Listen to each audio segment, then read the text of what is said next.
The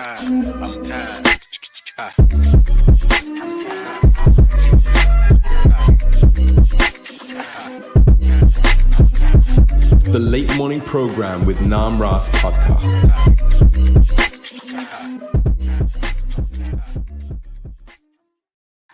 Hare Krishna, everyone. You are listening to the #1 Hare Krishna podcast in the world, the Late Morning Program. I'm your host, Nam Ras. I'm here. I'm super excited today because I'm talking to my newest kind of dear friend, and I don't know if I can call you my friend, Maharaj, but one time one sannyasi told me, "Oh, you can't be friends with a sannyasi," and I don't know if that's true. Anyways, His Holiness B.P. Padmanabha Maharaj. Thank you, Maharaj, for joining me. Thank you so much, Namras, for your invitation. Yeah, so I first met Maharaj, for all my listeners, a few weeks ago. He came to New Jersey to do some programs and to have a visit here. And I heard his lectures and kind of interacted with him. And I really was impressed by his behavior, his speaking. And so I wanted him to come on and share his story and a little bit about, he's writing a book and kind of all these other things. So Maharaj, let's start out with your life. I mean, where are you from and where did you grow up? And let's start there. Well, I was born in Argentina some 40 years back. Difficult to say where the whole journey starts because we are traveling across time and so many lifetimes without beginning. So it's difficult to say it all began here or there. But I met the Vaishnavas when I was like 19 years actually, to be more precise, after a very deep, strong existential crisis as a teenager. I'm really looking for meaning and purpose in life, trying and searching in different traditions. Well, eventually I got to connect with Gaudiya Vaishnavism when I was 19, so I joined very quickly. To make a long story short, for sure, the ashram when I was 19, and I lived there as a brahmachari for 9 years, and then I received the order of sannyas like maybe 12 years back or something. Wow. Yeah, I wrote that you're a young sannyasi, and sometimes it seems like that could be an oxymoron it sometimes, when we think in ISKCON, at least in the context, it's like when we think of sannyasi, it's a much older person. So it's always really refreshing to meet someone who's young and who's taken on the renounced order. And you said you took 12 years ago. Wow, it's really amazing. So let's talk a little bit about the topic here, about the title rather, Vaishnava Controversies Revisited. So let's talk a little bit about controversy, because controversy, it seems like it's always a bad thing. Yeah, actually it is not at all. It's a really necessary ingredient of our daily nourishment. And of course, to begin with, I also appreciate your invitation and the fact that you are engaged in this service of sharing so many important thoughts amongst the community and promoting critical thinking, I would say, amongst the practitioners. And today's topic is quite connected with all this, because not only for me it's important to go to some specific controversies and how to deal with them, but also revisiting the very notion of controversy and how it should be ideally play out, in our Gaudiya society. Because as you say, sometimes the idea of controversy may be seen as unbecoming, undesirable, something negative, something to avoid. There's some problem there, but better look in another direction. But actually, controversy actually means challenge, change of perspective, growth, maturity, and of course, some comfort zone side inside of us may not like that side, but actually, controversy is really required for our growth, for our maturity. Implies harmonizing, implies improvement. It's similar to words like crisis, that sometimes we may feel, oh, I don't want crisis. That actually crisis make like breakthrough portals, entry points to further development. Or difficult. The word difficult sometimes is seen as unbecoming, but actually difficult is the middle point between something easy and something impossible.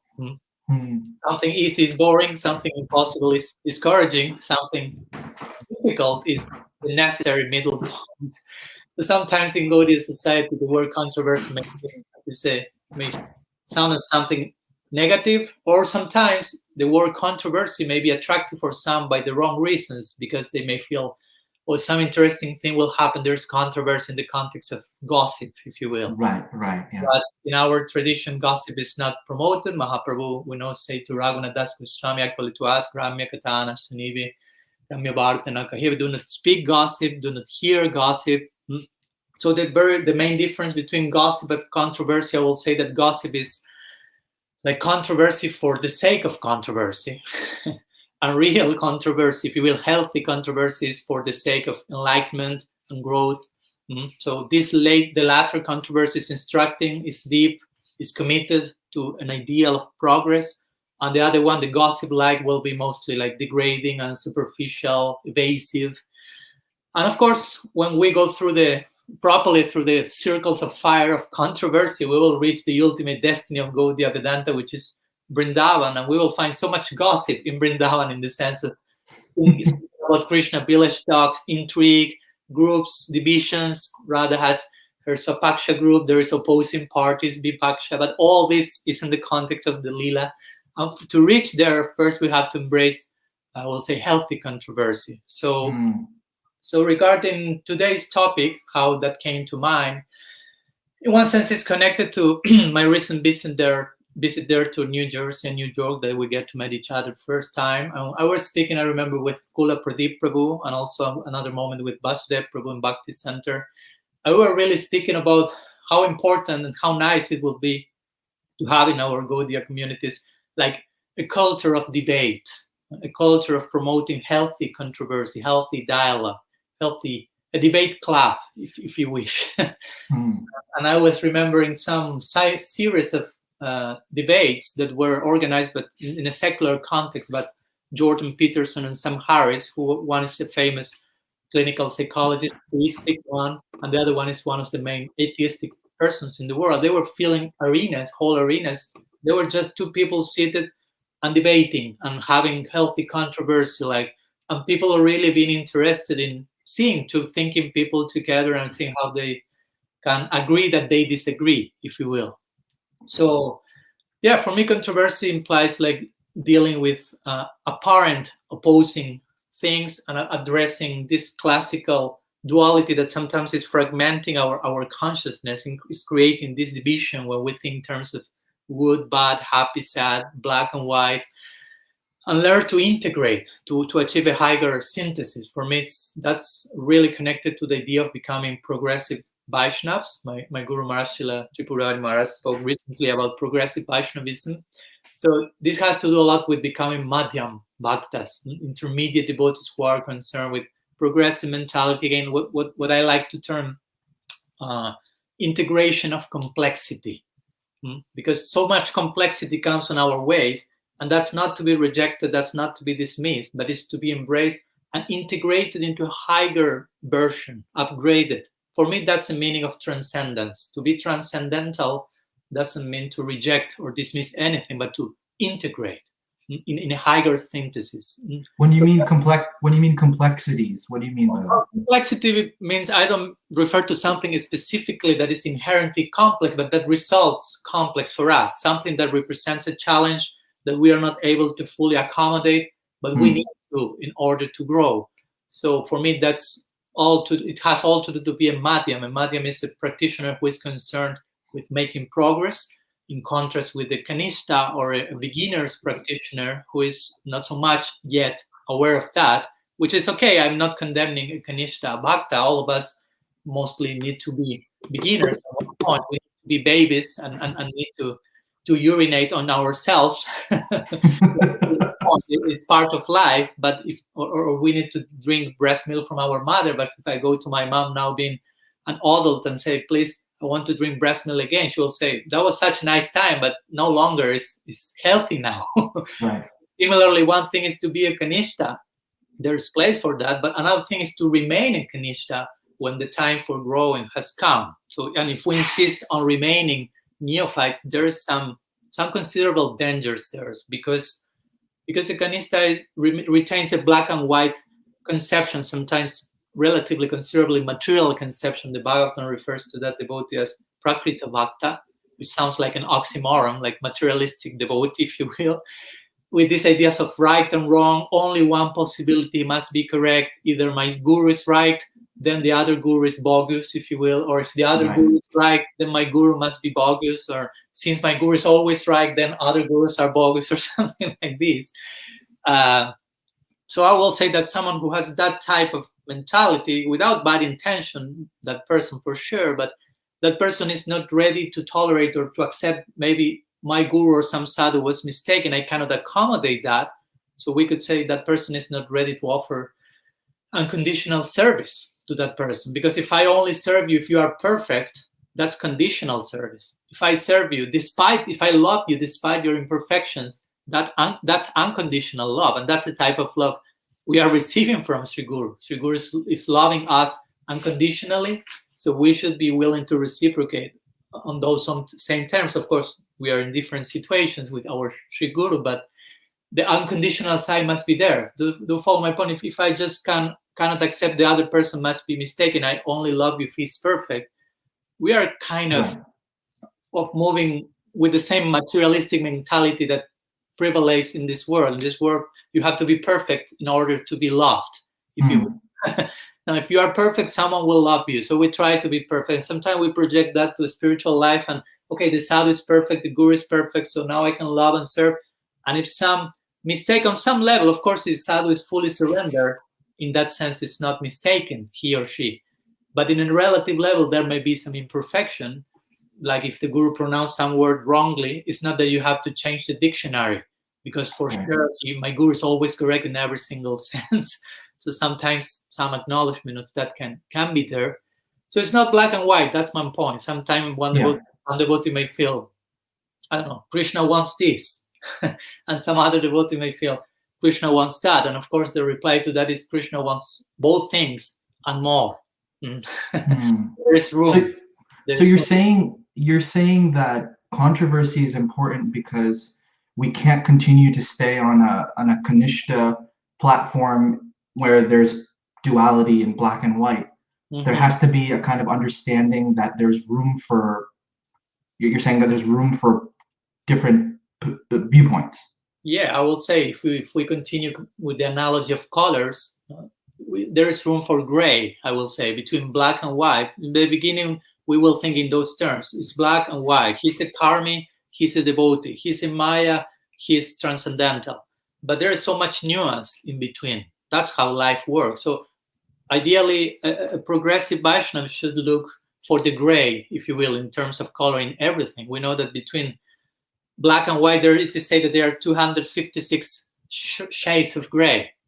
As if we want to think in terms of material life is the dark black and the pure white is our highest spiritual prospect. Okay, between the two, there are so many shades of gray. And we should be able to pass through them, to go through those stages, and each one of those chapters will beg from us to resolve so many apparent contradictions along the way.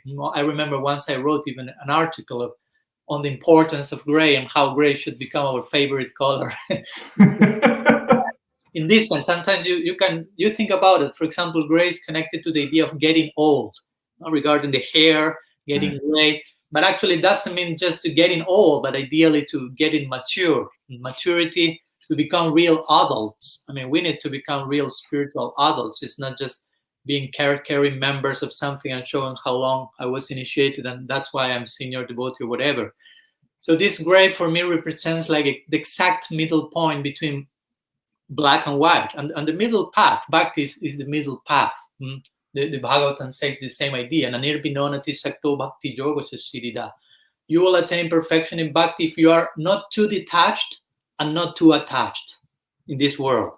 Because if you are too detached, you won't be able to engage everything in bhakti. And if you are too attached to this world, you won't be able to see this world as potential paraphernalia in the service of Krishna. So try to remain the middle path. Because, but again, Kanishta, I remember Srila Bhakti-Rakshak Goswami Maharaj, he will say, my Param Gurudev, that the Kanishta section, and again, we are not demonizing Kanishta Bhaktas, it's glorious in one sense. You are already on the bhakti path. So that's glorious, but that's not the ultimate goal. So we should understand there's place for improvement. So he will say that the Kanishta sections is generally kept outside of the area of controversy because they could be easily confused. They don't have yet the capacity to deal with that. So ideally, a Madhyam Bhakta can engage in controversy, in debate, and by her example, gradually try to instruct the Kanishta section, if you will. The Kanishta should learn and grow by hearing the exchanges between mature progressive Vaishnavas. Because when those contradictions are not properly solved by a progressive Vaishnava, then they will give rise to real contradictions, if you will, to real problems, if you will, which generally may imply even forms of deviation, and because they may be based on anarthas and prejudice. Can you give an example of that? For example, if I have some, I will give some examples also in some minutes when we continue with some topics. But my point is, let's say that I have my idea that my guru is the best guru in the whole world, and I play out that. I mean, it's okay. I mean, it's nice that you, subjectively speaking, feel my guru is the best guru for me. Right. The problem is when I start to impose that on others, and everyone else should be taking shelter in my Gurudev. So that represents an emotion without the backing of shastra. So your emotion is taking too much. No, that's the difference between a Kanishta and a Madhyam. A Kanishta will see shastra through the lens of their emotions, and a Madhyam will see their emotions through the lens of shastra. Oh my goodness! Repeat. Say that again. That was good. Yeah. Okay. A beginner's practitioner will see shastra, the scripture, the revealed message, through the filter of their emotions. Right. So, and a Madhyam, a progressive Vaishnava, will see their emotions, whatever is going on there, filter that through the lens of shastra. Wow, I really like that. That's a great point. Yeah, it's easier said than done, but yeah, the idea is. Sure. So the point is that if we do not have the type of discipline, we may interpret revelation, interpret whatever Guru said according to our own emotional waves, if you will, and that will take to unbecoming results. So again, for me, it's important to, in order to avoid that and to create this culture of debate, to hold some sacred, healthy space for controversy, for debate and dealing openly with controversy, not as a problem, not as gossip, but as deep, dialogue, deep communication. Actually, deep communication, deep dialogue is basically has to do with showing some disposition to an interest in knowing others' perspective also. That's important. I'm interested in what's your view. I'm interested in hearing you, in knowing you, and to see if I can include that vision, that view in my own life. It's not just I have the absolute truth, that I have all the magical formulas and that's all. But of course, if those perspectives are also wide and they're ready to dialogue and to hear each other, because if you are not willing to hear me, there's no dialogue to begin with. There's only a monologue. Right. So communication, basically, and communication, as you may know, is also like foundational to the notion of community. You can't have community without communication, and substantial communication without real dialogue is difficult. So a culture of debates for me is representing a healthy exchange in that regard. You may have heard about these three types of conversation mentioned in the Vedic tradition: Vada, Jalpa, and Vitanda. That's brief words. For me, it's important because Vada means a sattvic conversation, at least to begin with, where both parties are interested in truth, in knowing, in letting truth defeat us. Not I want to defeat you in debate or something, but let truth be the victor here. So that's Vada in Sattva, if you will. Both of us are hearing, both of us have no separate agenda. Then you have Jalpa, which is a Rajasic conversation where I'm hearing you, but I'm just waiting for my turn to present my points. And eventually, I'm not interested in learning and hearing you, basically. And Vitanda is even worse. It's tamasic, and I'm just jumping on your neck and not allowing you to speak, basically. I'm just shouting and imposing my topics on your head, and there's no conversation whatsoever. So all this have to do to create a culture of Vada, or Sambad, sometimes called, In Western tradition, we have the Socratic Dialogue, the same thing, that people engage in conversation trying to invoke some epiphany, and both parties are ready to embrace that. And that has a lot to do with learning to get along with each other as well, because it means hearing to each other means getting along to each other. If I told you I'm not interested in hearing you, basically I'm saying I don't care about you. And for me, learning to get along with each other as individuals in the context of community, that's one of the most necessary and main services we are to offer. That's an important. Generally, this is not seen as seva, a service, to have good relationship with others. It's just like something there, but we may not even think about that. But for me, to have good relationship with other Vaishnavas is one of the most important offerings I can present to my guru, for example. Wow. Sometimes we think, oh, Guru Dev is coming, let's offer some dakshina, some donation. We distribute this number of books, we open this many temples, which is okay, no problem. But it's nice to say, all these devotees have made the best possible effort to have good relationships all this year. Oh, that's great. That's sadhu sangha. That's bhakti. Yeah. So our routes may be nice, no? Our different aspects of sadhana may be nice, but if we don't get along with each other, that also will be speaking loudly about our practice. Sometimes we have nice dealings with other religions, but we don't know how to get along with our own peers. Yeah. Or with other Gaudiya groups. But first, let's begin at home with our God's brothers, God's sisters. So I think this is an important point, and it's all connected with this idea of dialogue and debate. So before you get into that, I just want to reiterate that point you made. As an offering to our gurus, we can have good relations with each other. That's an amazing point. And so, like you were saying, it's so actually like, it's not like something tangible. It's like something very, in some ways, abstract, but it's actually super important. Yeah. Generally, the most invisible things are the most important, and the ones that will be appreciated by those who are essentialists, those who are paragrahi-like in terms of Bhaktivinoda Thakur, essence seekers. In other levels, we may be more drawn to numbers, if you will. Again, he collected this money, he distributed these books, he opened this numbers, which is okay again. But there has to be a substance behind the number. So if you say, this devotee was engaged in good relationships all these 20 years, oh my God, Guru will be really pleased. A real sadhu will always pleased to hear about that. That's so substantial, so important. And we may miss the point. So yeah, it's important. And all this we are speaking here is in order to nourish our sadhu sangha, not to create conflicts or problems. Basically. Yes. Before we get into the controversy that we're going to discuss today, I wanted to ask you a question regarding dialogue. Now, when you have dialogue or debate, there needs to be a foundation where, like the foundation of Pramana has to be there. Like we all agree on certain thing, and then we build upon that, like our side, so to say.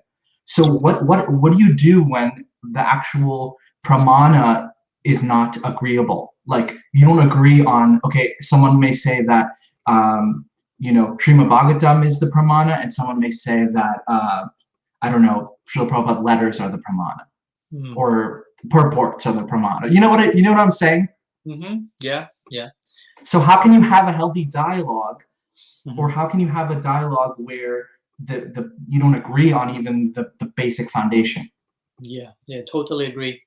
So yeah, and this takes the conversation in a more specific point, which I agree, because we can speak about harmonizing controversy on many levels. But today I was thinking mostly to deal with how to deal with controversy in the realm of siddhanta, which is quite connected to what you say. And of course, the first thing that comes to mind is this famous verse from Chaitanya Charitamrita, siddhanta valiya chitta nakara las yahagti Krishna laga sutrida manash, where Krishnadas Kaviraj says, you should try to consider siddhanta. Do not neglect these conclusions. And he said, nakara las, do not be lazy, he says, because he knows we are lazy. We want to avoid controversy, in other words. And by doing this, Krishna, your mind will be strengthened and Krishna will be more fixed there. And very interestingly, Srila Prabhupada, in his translation to this verse, he will say, a sincere student won't neglect these discussions, considering them controversial.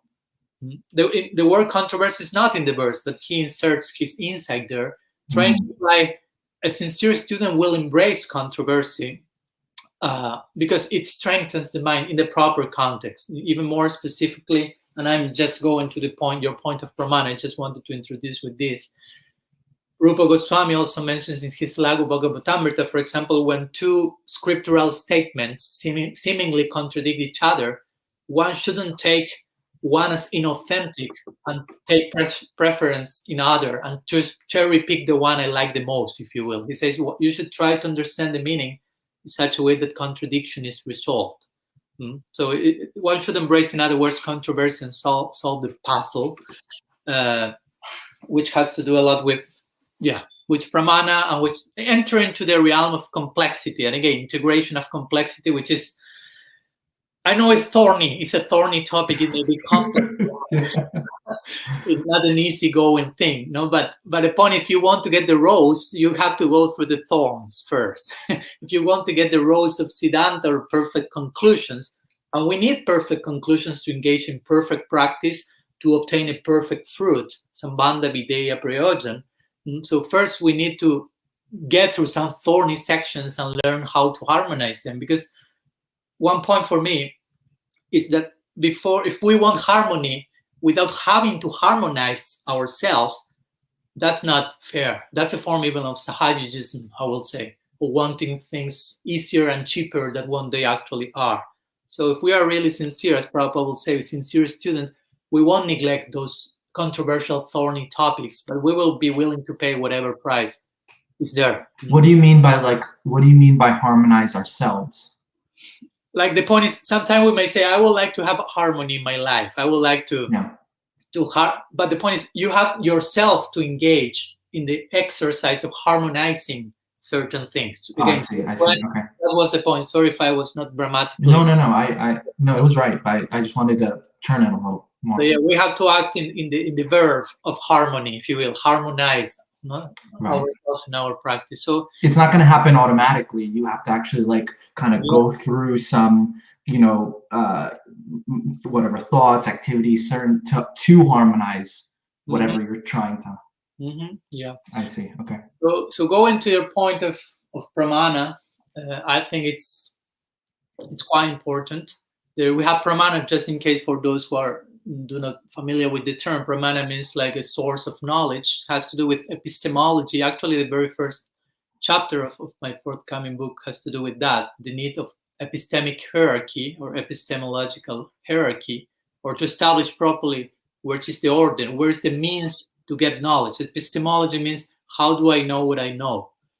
There's Pramana and there's Prameya. Prameya is that which is to be established through Pramana. So sometimes, unfortunately, in nowadays Gaudiya community, there is some tendency to go straight to Prameya without first establishing properly Pramana, and trying to conclude about some topic without first analyzing which will be the hierarchy of epistemology, which will be our authority first. So I will say, to begin with, which is something important, is that to verify philosophical conclusion, one is to determine that in conformity to Guru, Shastra, and Sadhu. So we have these 3 points, Guru, Shastra, and Sadhu, but the point is that without Shastra, we cannot even know what's Guru and what's Sadhu. So it is said that actually of the 3, Shastra is supreme.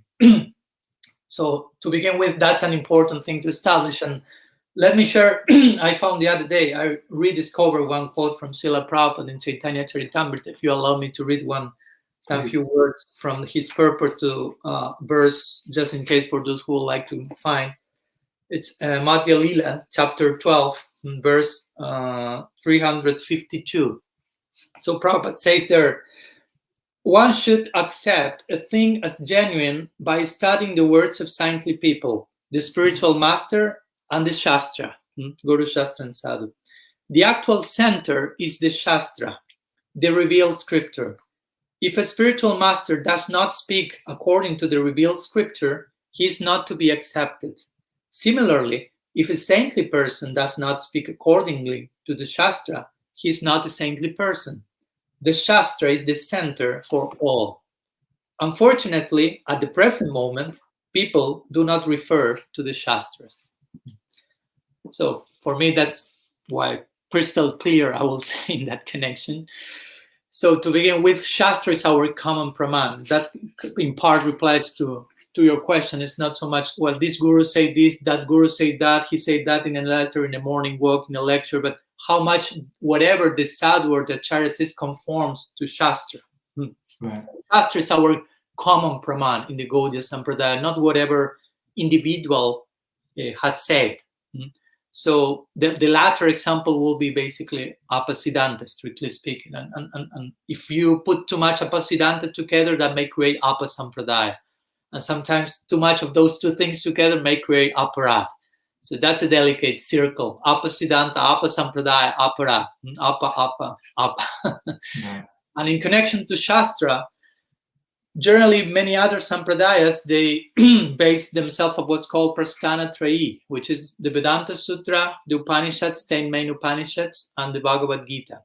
They take these three as their main praman. But interestingly, in our Gaudiya Sampradaya, the main praman is the Srimad Bhagavatam.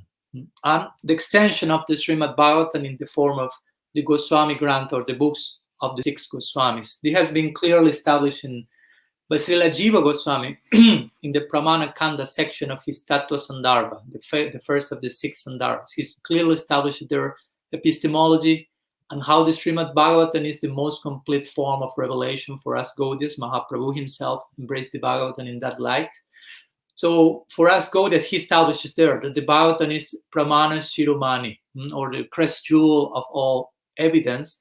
So we are to refer to the Bhagavatam as the hub around which all the sacred revealed text circle around.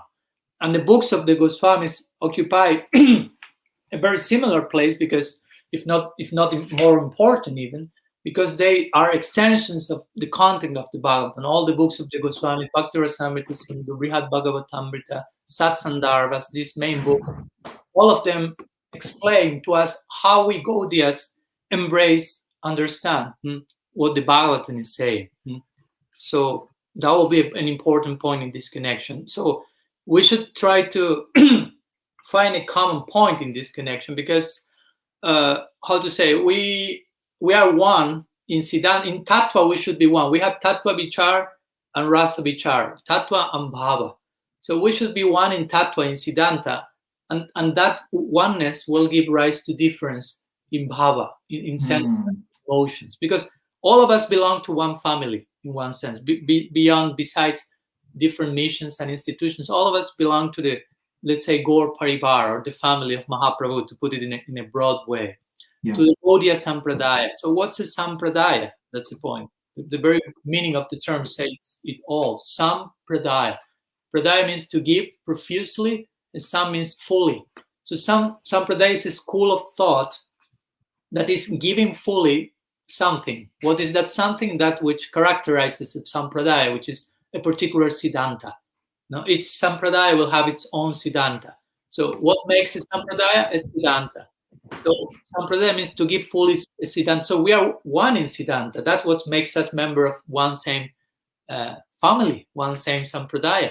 And so we are members of Gaudiya Sampradaya, means we share a common siddhanta. So if there are still certain differences in terms of siddhanta among the members of the same Sampradaya, means that we need to dialogue, we need to speak, because we may try to get together on so many other different levels, on a social level, more emotional level.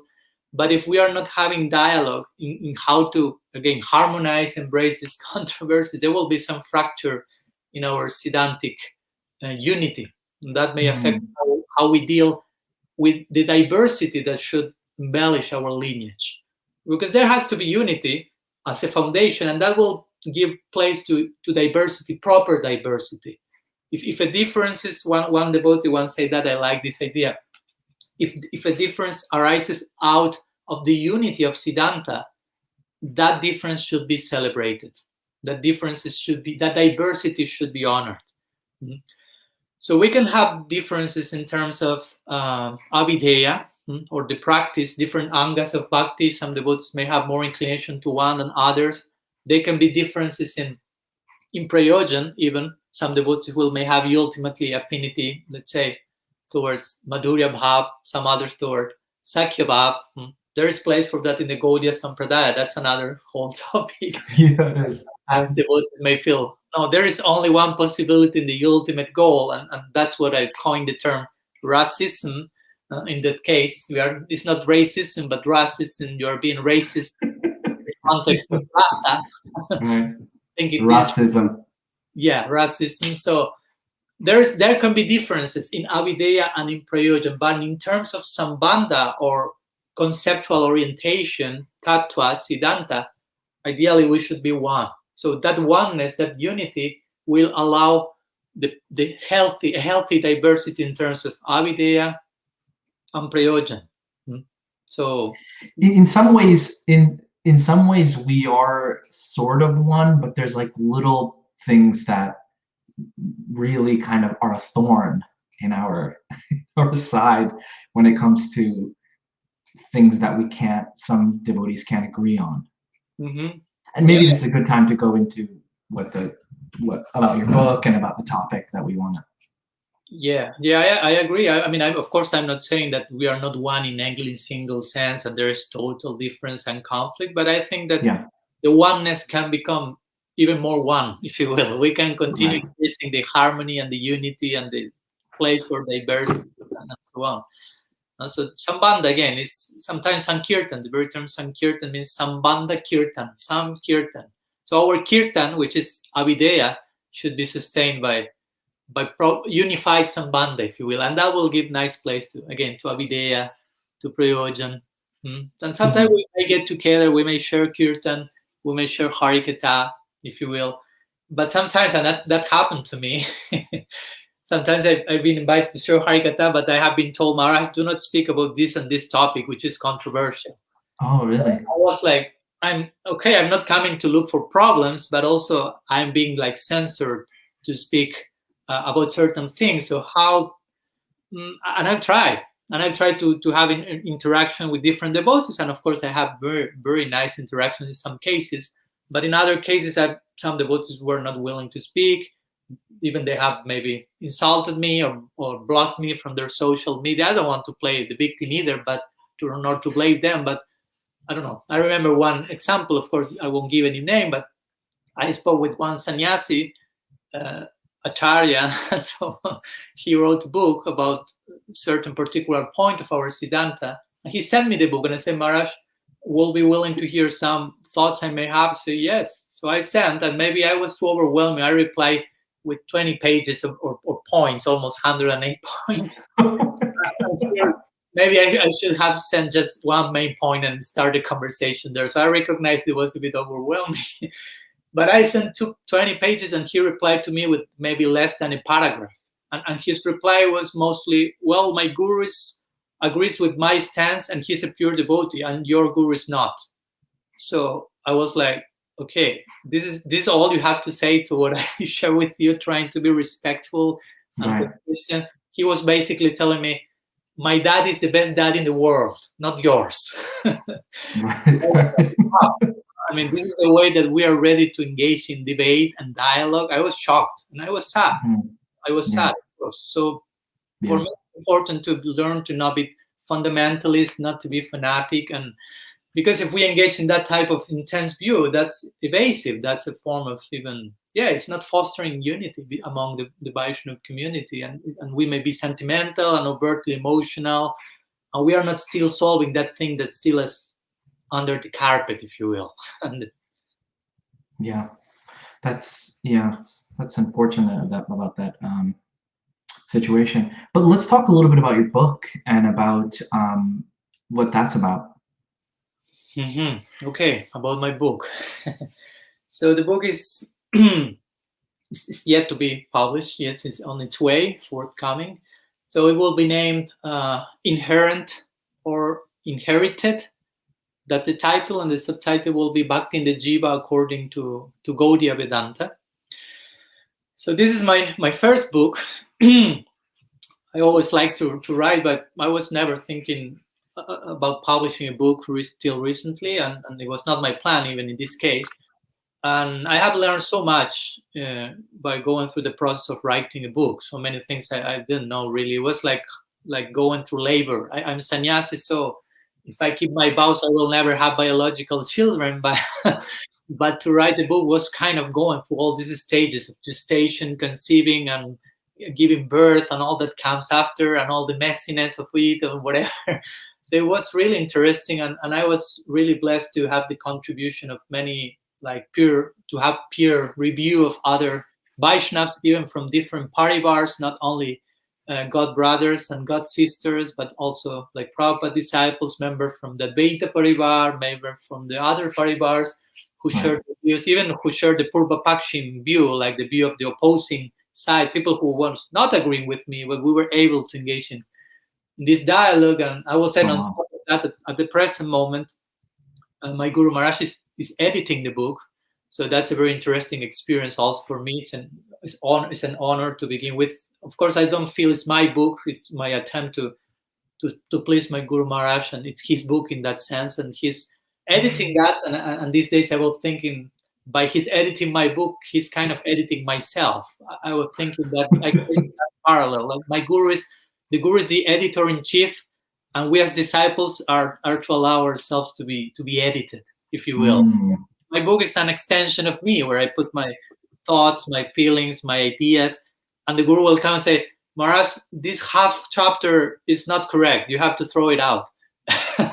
And I may be attached to that. Oh, that was my favorite section, but he's telling me that this is not worthy, and I have to allow myself to be corrected and purified by my Gurudev. So in that sense, he's very lovingly engaged in this editing work, and I feel he's editing myself. So it's a whole nice exercise of surrender. So I feel really indebted to the contribution of so many people, to the point that I don't feel it's my book any longer, if you will. I'm part of the audience, if you will.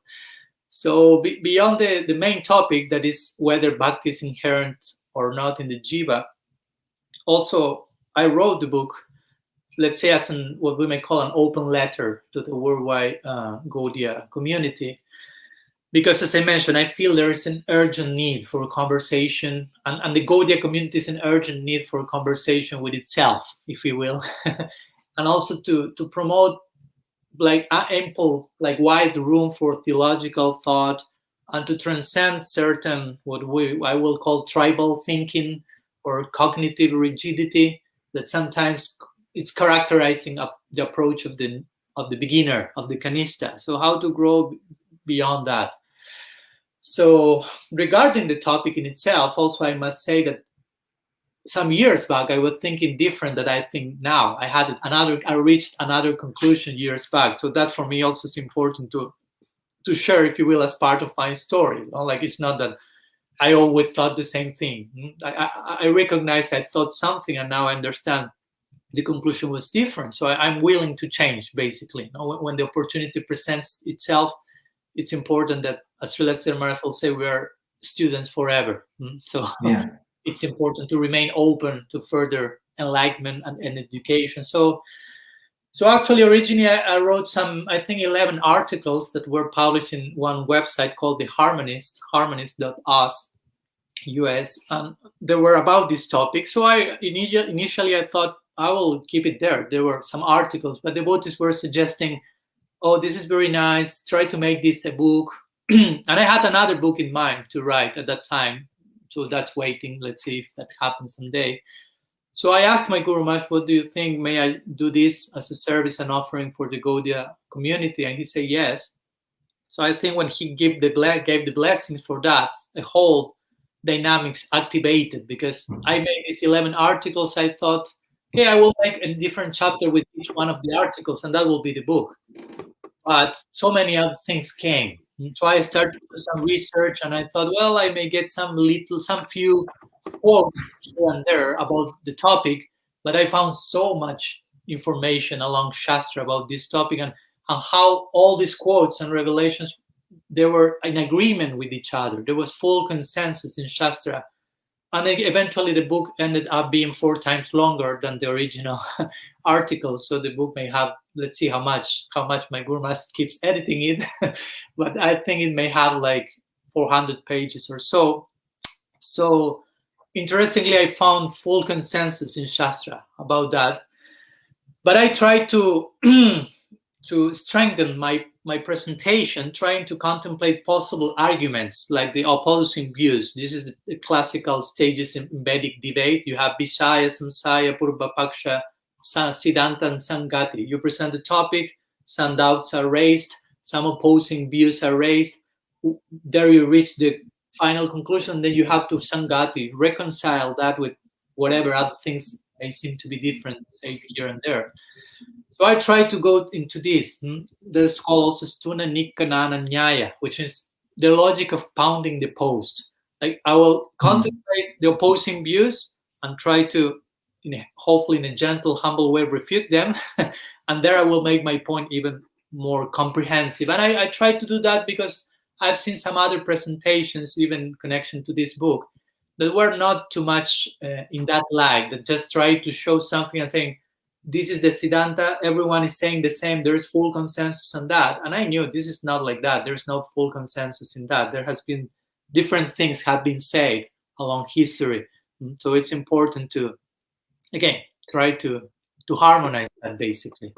So yeah. The controversy or the point being, which is the title of the book, inherent or inherited, is bhakti inherent in the jiva?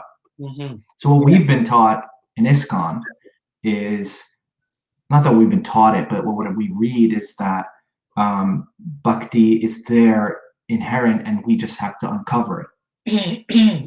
Right? Is that one of the points?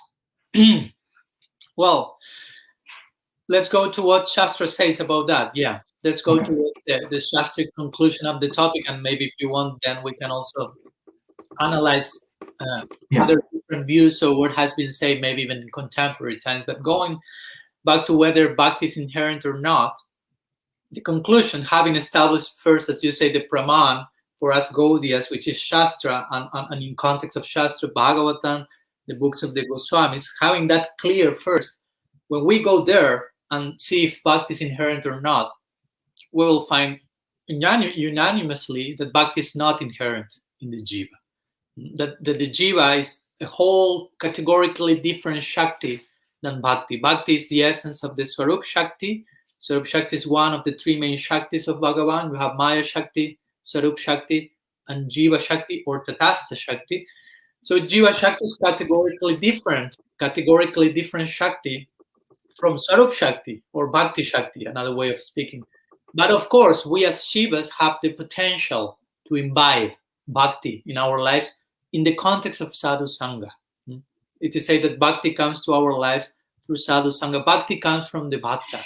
Sadhu Sangha is Bhakti, basically. It's one of the limbs of Bhakti. Shraddha, Sadhu Sangha, Nartani, Briti, etc. Bhajana Kriya. So the Bhagavatam says this, gives this idea, Bhaktya Sanjataya Bhaktya, which means Bhakti comes from Bhakti and Bhakti produces further Bhakti. It's another way to say Bhakti comes from Bhakti, means Bhakti comes from the Bhakta. Bhakti comes from the devotee, from that who has Bhakti. Chaitanya Charitamrita makes the same point. Krishna Bhakti Janmamol Hai Sadhu Sangha. Krishna Bhakti Janmamol, the root cause of the birth of Krishna Bhakti, Hai Sadhu Sangha, is Sadhu Sangha. So, of course, I don't want to overwhelm you nor the audience with unending quotes to this effect. There are many. I shared hundreds in the book, but you will, if you allow me, I can share some few ones to make more sense of this. For example, very famous sections in the scriptures. Mahaprabhu himself, he's described in Chaitanya Charitamrita as Data Shiromani, of the crest jewels of all givers. And why? Because he was giving. Giving, it means if someone is giving me, it means I don't have them. And type of love. Famous verse that offer pranam to Mahaprabhu, composed by Rupa Goswami, quoted by Krishna Das Kaviraj, Anarpita charim chirat karunayavatirnakala samarpaitum unnatas balarasan sobhakti shriyam. These 2 first lines of the verse say anarpita and then say samarpita. Anarpita means that which has not been given for a long time, samarpitam, now is being fully given by Mahaprabhu. And of course, what's that being given? A particular type of bhakti, a particular type of prem, rasa, and so on. So he's giving that, he's distributing his gift freely, actually. It is say that try to think, was Mahaprabhu an elitist? No, for sure, no.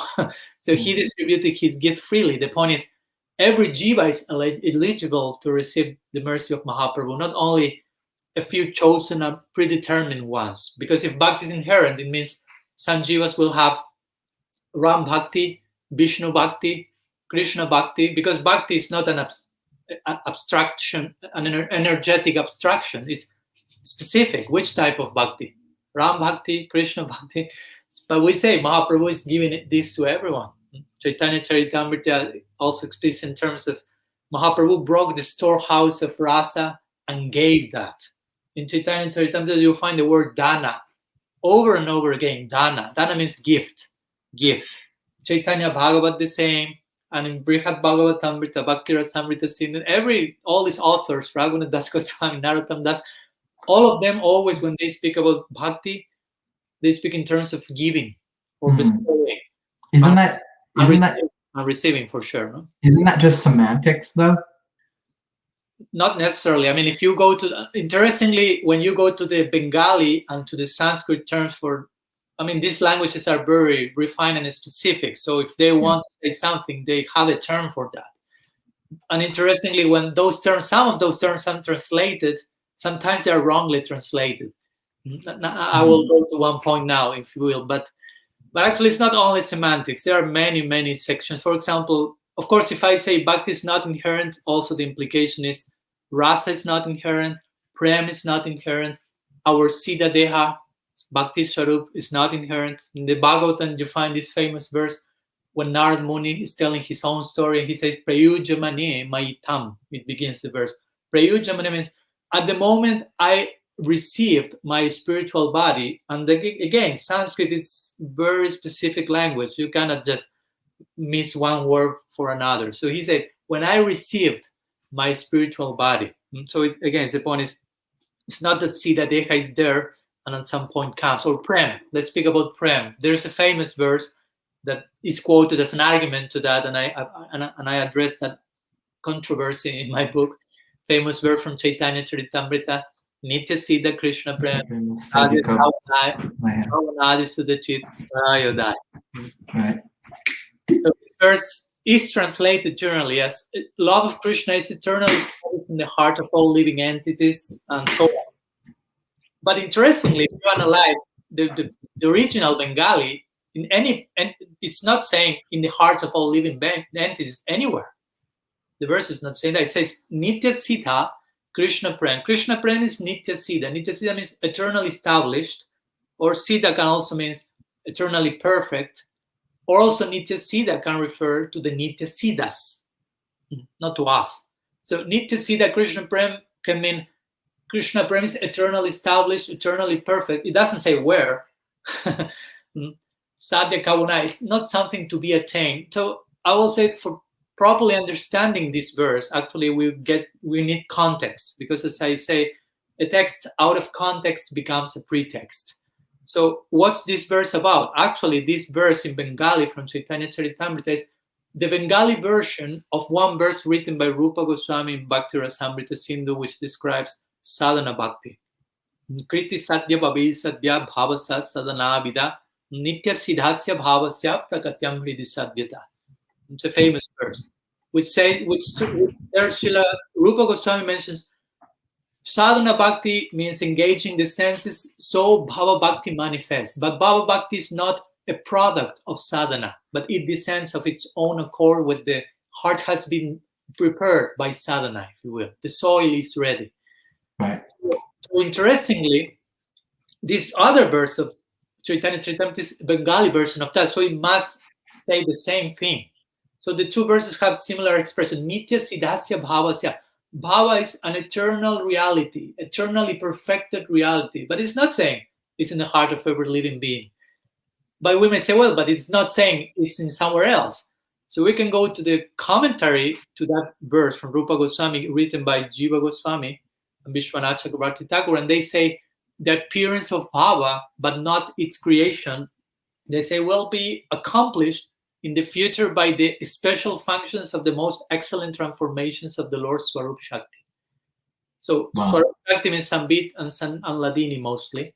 So he says Sambit and Ladini will, and someone may say, okay, but we have Swarup Shakti, Ladini, Sambit, Sandini is in our heart. But no, if you go to Jiva Goswami's Bhagavat Sandarbha and Krishna Sandarbha, there he quotes a verse from Vishnu Purana in one time in one of these, twice in these two books. And it verse says regarding Swarup Shakti, Tvai Eka, this energy, Swarup Shakti, only exists in Bhagavan inherently. And Jiva Goswami quotes Sridhar Swami further, and he says, Swarup Shakti is not present in the Jivas. And Swarup Shakti is another way of saying bhakti. So I'm quoting what Sridhar Swami says, which is so revered by Mahaprabhu, what Jiva Goswami says, which is the Tattva-acharya of our Sampradaya. Srila Prabhupada says he's the topmost philosopher of the world. I'm not trying to share my own right. No? Right. So, yeah. My question now is, like, okay, bhakti, you're saying bhakti is not inherent in the jiva. That's cool. And I understand. Shastra is saying that. Shastra's saying that. Yeah, Shastra's saying, sorry, yeah. Shastra's saying that. But why does it matter? Like, why does it matter to me? Yeah, that's a good point. Sometimes the question comes. Why does it matter? Well, it's important because it has to do with properly understanding the object of the goal we want to attain, the object of our bhakti. For example, the object of our love is Krishna and a particular form of Krishna, Krishna in Vrindavan, and to understand properly the ultimate place we want to go. For example, let's continue in this connection with the idea of prem. And you say, okay, prem is not inherent in the jiva, because why? Try to understand. If you say prem is in your heart sleeping, let's say, because somehow you have to say something like that, how can prema sleep? I will say, to be using common sense also. Because we can quote Shastra, we've had to use also common sense. How can prema sleep? Prem is keeping Krishna awake in Vrindavan 24/7. The force of prem, the force of bhakti, keeps Krishna awake all day. He never sleeps almost. He goes to sleep. He seems to go to sleep and he sneaks away with the gopis. That's the prem that is calling him, and it maintains him moving and dancing. Krishna is Brahman, the absolute, but dancing. And that's why the form of prem. So if God himself almost is not sleeping by the strength of prem, how that substance that is making the absolute dance may be sleeping in our heart. Or covered. Or covered, whatever. That's a important point. We say, okay, prem is covered. So prem is covered by what? By Maya? Because what's the idea if not? And we have to understand divine love, prem, is an aspect of Swarup Shakti. Yeah. So, and we say it's not present in the constitution of the Tatastha Shakti, because if prem is in your constitution, you can never come under the influence of Maya, because one of the influence, of the symptoms of prem, it's that overwhelms Krishna. So what to speak of doing away with Maya? It's as an afterthought that will happen. Prem is overwhelming Bhagavan. So for sure, this will relinquish Maya. So if we have prem, how come prem can be covered by Maya? That's the idea. Swarup Shakti again overwhelms Krishna. So what to speak of its power to dissipate Maya? It makes no sense even on a common sense level. And sometimes also the devotees have shared like analogies. For example, the seed analogy is like a seed. Yeah. We already have the seed. So the water comes, water is there, and the seed sprouts, and some particular form of love is there. But the point is, it's an analogy. We are not to prove siddhanta through analogies. Analogy is only that, an analogy. An analogy may seek to explain something further, but that something has to be proven by Shastra. And the analogy may help to illustrate that, but you can establish siddhanta through an analogy. And by the way, I can use the same analogy to prove the opposite idea. I can say, well, I don't know. The analogy in itself is faulty, because if I say you have a seed of, I don't know, Sakya-rasa in your heart, let's say, and you just need the water of sadhu sangha, the analogy implies seeds are different and the rain is the same. But in our practical experience, sadhu sangha is not the same. There are different types of sadhu sangha, different sadhus with different affinities. So it's not the same water, if you will, of sadhu sangha watering the seed, but actually it's different. So I can say also the same. Our heart is like the soil. Actually, I can turn the same analogy in other direction. The heart is like the soil, and sadhu comes and gives the seed. And that's what shastra say. You know this verse, I'm sure. Brahmanda Brahmiti Kona Bhagavan Jiva. How does it follow? Guru Krishna Prasade Pai Bhakti Lata Bij. You say, I'm not saying that, you are saying that. What this verse saying? After wandering in the universe for so much time, in brief, a fortunate jiva receives Bhakti Lata Bij. Pi. The word pi there is receives the seed of the vine of bhakti. I mean, it's crystal clear. I'm not making this up. So it's receiving a seed. How if the seed is already there, what's the meaning of this verse? You are receiving a seed by the mercy of Guru and Krishna. By the parampara in sadhu sangha, you receive the seed. It's not that it's there. It's coming. So that will be the summary. I don't want again to. Sure. In summary, this shastra is teaching that Tatastha Shakti, we as Shiva Shakti have an inherent potential for bhakti, but not inherent bhakti. Right. It's a subtle difference, but it's an important one. So it's more a process of becoming and not so much uncovering. It's much a process of transforming and not so much of awakening, if you will. One more idea, sorry. Sure. And there is full consensus that I want to make. Tatu Samambayat says Vedanta Sutra. In Shastra, there is full consensus in terms of siddhanta, which are the ultimate conclusions. So if we find some controversy or difference of opinion here and there, that will be apparent and with some purpose, maybe, but it's not inherent in Shastra. Contradiction is not inherent in Shastra. Sorry, yeah. What's the benefit of saying that it is inherent? Like, why did some acharyas say that we're just uncovering it? Okay, so then we we have to enter into a separate section of the discussion that is, of course, very important. It is why. Do you have any other points before we go into that, or are you okay?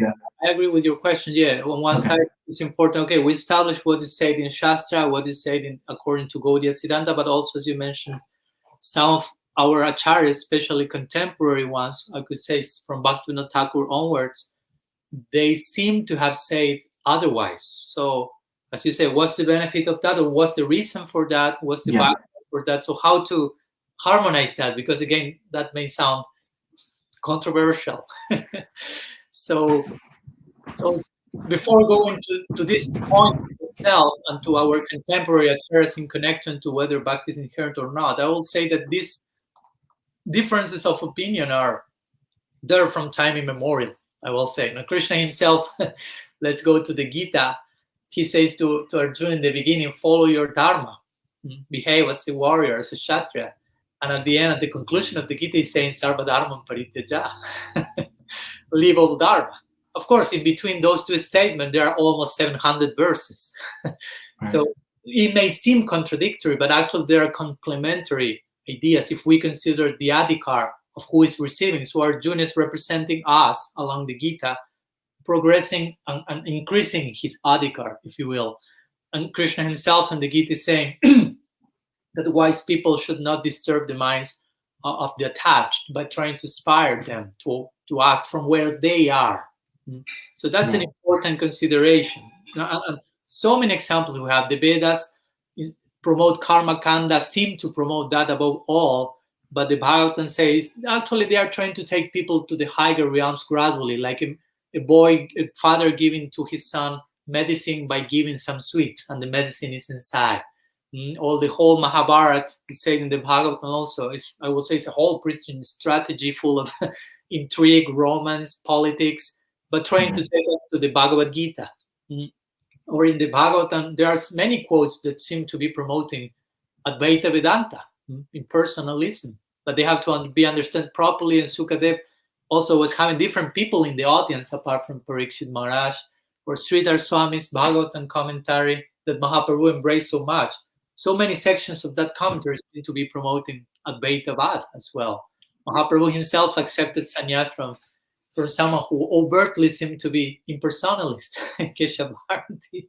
Or Mahadev Shiva, he's Vaishnavanam Jatasambhu, the most exalted Vaishnava, but he appeared as Sankaracharya and preached something which opposes. Or Krishna himself, what to speak, he's God appearing as Buddha and denying God's existence. Try to imagine, is God saying God does not exist, basically. Or I don't know, so many cases. Narad Muni with Valmiki, you know, the famous example, he was a killer, and Narad Muni said, okay, recite this mantra, Mara. Mara. He ended up purifying himself to that such point he wrote the whole Ramayana. Or Jiva Goswami promoting Swaki above Paraki. So many things. So the point is, was that cheating? No, because you may say they were cheating us. Narad Muni was cheating Valmiki or whoever.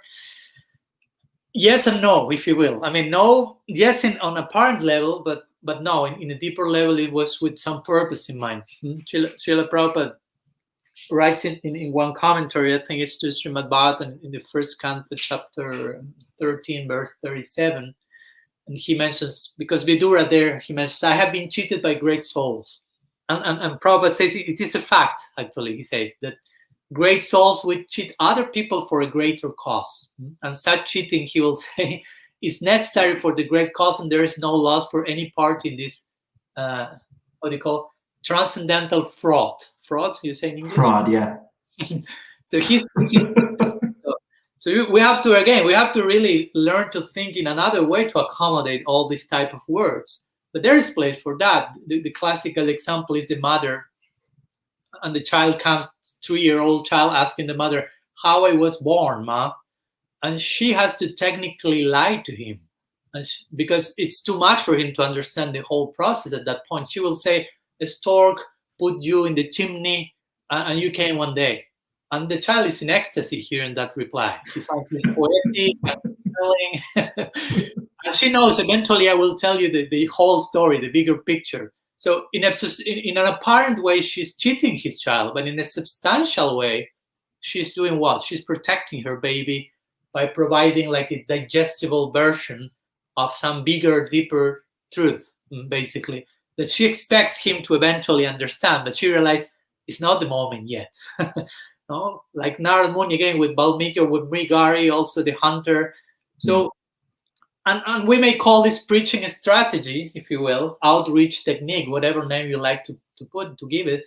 And I know this is not a very popular term, and some people may have a problem with that. If I say there's place for preaching a strategy, they may think, no, the cheap preaching strategy is only a cheap way of explaining things, or people may feel I am being cheated if someone is giving a preaching strategy to me. I want the strange truth, but the question is how much you are ready to digest that, like the example of the child.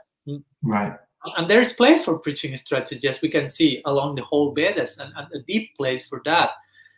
But we need to understand. So, example, going back, to our particular topic, bhakti, whether being inherent or not, what our acharya have said contemporary times.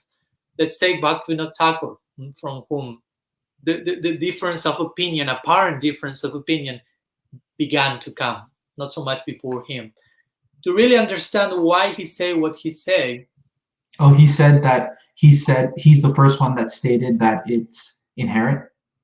I'm not fully sure if he's the first one, absolutely. I've done some research, but he's the one that made that idea popular, if you will. Okay. But okay. I will say that he also said the opposite as well in other sections.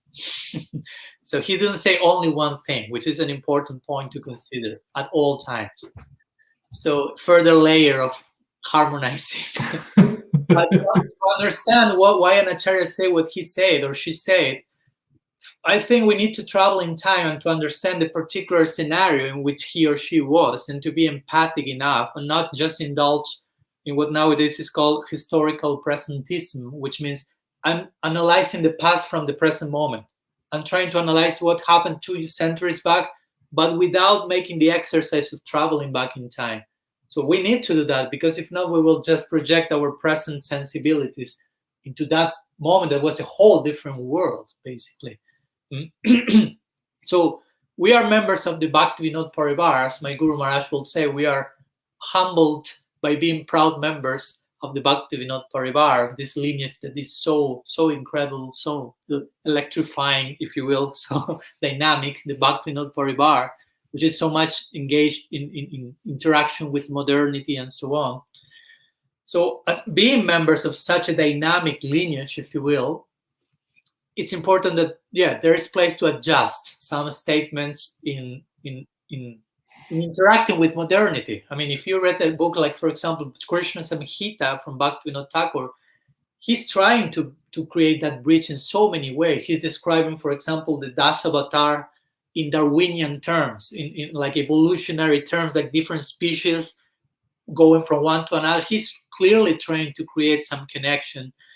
And there was a whole different culture. At that time in India, India was India, but the British were there. So, and Bhaktivinoda Thakur was, my Guru Maharaj will call, the first Western convert, although he was born in India. Somehow he was educated as a British. Right. So he was approaching a Western society, even in India, what to speak outside, with so much of Christian DNA and Abrahamic sensibilities, like the idea of falling from grace, or the idea that everything is in the heart and it's only to be uncovered. And he was part of this Bhadralok. I won't go into detail here in the book. I tried to do that. But my point is, he was facing a particular type of audience and a scenario. And what to speak then, Prabhupada, Bhaktisiddhanta, Saraswati, what to speak about them, Srila Prabhupada, traveling himself to the West, entering into a whole different constellation, I will say, whole different planetary system with different psychology and different ways of life, so many different things. So they had to adjust some details in their presentation and try to emphasize the most important things, understanding in time the other points will be properly understood by them. I mean, you cannot give everything in one single moment. Prabhupada was transplanting, if you will, Krishna consciousness to a new soil, unknown land. And he had to begin somewhere, and he was adjusting so many things. As you know, he say, I don't know, chant 64 rounds, and they would say, that's too much. Right. Okay, 32, that's still too much. Okay, chant 16, and let's see how it works. No, he was like seeing how the audience responded. He was quite aware. They're just beginning with all this.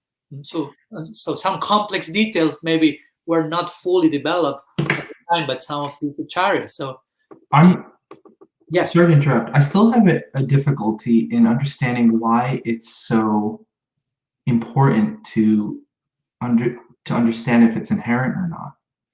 Like, for example, if you're looking at it from the perspective of like, okay, Prabhupada came in the 60s and these hippies, and they're hippies, and Prabhupada saying, oh, you just have to uncover it, or Bhaktivinoda Thakur saying you have to uncover it. Like, why? I don't understand why it matters. Well, I will say that in one sense, for me to begin with, it matters because it may not matter for everyone. I'm not saying that every single devotee must be totally concerned about this topic always. Right. In certain stages, someone may not be even concerned. And right. That's the key. That's the key, yeah. Yeah, I'm not trying to impose my presentation onto every single member of the Gaudiya community. But at some point, I mean, you will to begin with, you will meet yourself. You will find these different opinions in shastra and in what the acharya says. So you will do something with that to begin with. Right. You have to know the proper conclusions to harmonize whatever else is coming. Also, I will say the fact that bhakti is not inherent further stresses how much dependent we are on grace, how much dependent we are on sadhusanga, how much dependent we are on contact with bhakti coming to us in the form of the devotees. Because if it's not in here, it doesn't mean, it means it's not in me. So I need the mercy, I need the contact with that, because okay. So that helps, that's humbling, if you will. And very subtly, this may be this may be sometimes working on a subconscious level, but for some of us, the idea to feel I have everything is in me already, that may be something that is feeding our ego very subtly. We may not be aware of it. Great point. Me, I just need to uncover. But if someone tells me, no, everything is not inside of you, and you need certain contact with certain agency for you to receive that, you are dependent on, that's humbling, but maybe we may not be willing to hear that also. Well, when you put it like that, it's really important. It's really important. Again, I can really understand what you're saying about if we think it's with us already, then kind of like, okay, it's an ego thing. Also, we can become lax. Like, listen, it's already there. I just have to uncover it. But when it's something that you have to like get from grace and it has to come to you, then that's a different story, I think. Exactly. And again, when you understand the nature of bhakti and of prem and how powerful that is, you can no longer think in terms that can be covered by Maya, that can be sleeping, because it's such a powerful energy. See, Krishna Karshini, said Rupa, is attracting the all attractive. So if you think otherwise, you may be misunderstanding Prem, and you may be misunderstanding also Krishna and the spiritual world, because all that works in the dynamics of Prem. So it's a way of having proper concepts in place. So we project, our projection to our eternal prospect is sober, is in place, if you will, is accurate. Mm-hmm. And when you were talking about harmonizing with what contemporary acharyas say, like you're saying, Bhaktivinoda Thakur said both things. And I think Srila Prabhupada also might have said both things. And like you showed me that intro that you had that day of your book and of the different acharyas saying both things. Yeah. So is the explanation only what you said, preaching strategy? Well, that's important. That's a point. Yeah. I mean, because again, one thing is, okay, Shastra is saying one thing and the Acharya is saying something else. But what if the Acharya is saying two different things? So we need to harmonize that and to understand. They are establishing the siddhanta. We won't go into this topic, but for example, Srila Prabhupada, we know he said, nobody falls from Vaikuntha, for example. That may be for another episode. Another episode. That's going to be our next one, Maharaj. Yeah. And we are given the trailer here. In the Bhagavatam, he's saying it is a fact that no one falls from Vaikuntha. That's stated there, very first line, 7th line of the Bhagavatam. But somehow, some other places, not in the Bhagavatam, in letters and walks, he say you fell from Vaikuntha. So one of the two statements aligns with Siddhanta, another one not. So the point is, they are not contradicting. It's not that they do not know the Siddhanta, because they are presenting it. So the question is, why they're saying something else at some moment. So that's when you have to do this exercise of analyzing which was the context, the situation, the audience, and the capacity, the adhikar they had. But they knew the Siddhanta. Again, they're not contradicting themselves in an absolute way. So they're employing all their genius, I would say. That's important point. When we say they employ preaching strategy, we are not relativizing those acharyas. We are not speaking less of themselves. Actually, we are speaking high of themselves, because for establishing a preaching strategy, you need insight, you need genius, you need realization, you need samadhi. I speak in those terms in my book. Preaching strategy requires samadhi, like Vyasadeva in the Bhagavatam, entering into samadhi as seeing the condition of the Jiva Shakti, of the Maya Shakti, of the Bhakti Shakti separately from the Jiva Shakti. Again, another point, Bhakti is not there in the Jiva. I'm thinking how to help the Jivas in that particular situation. And the Bhagavatam comes as a result of that. Similar example of Prabhupada Bhaktisiddhanta. Before he started his whole preaching campaign, Gaudiya Mat, which was so much noble, so much innovation was there, so many adjustments in a great, incredible way he made. But before that, what did he do?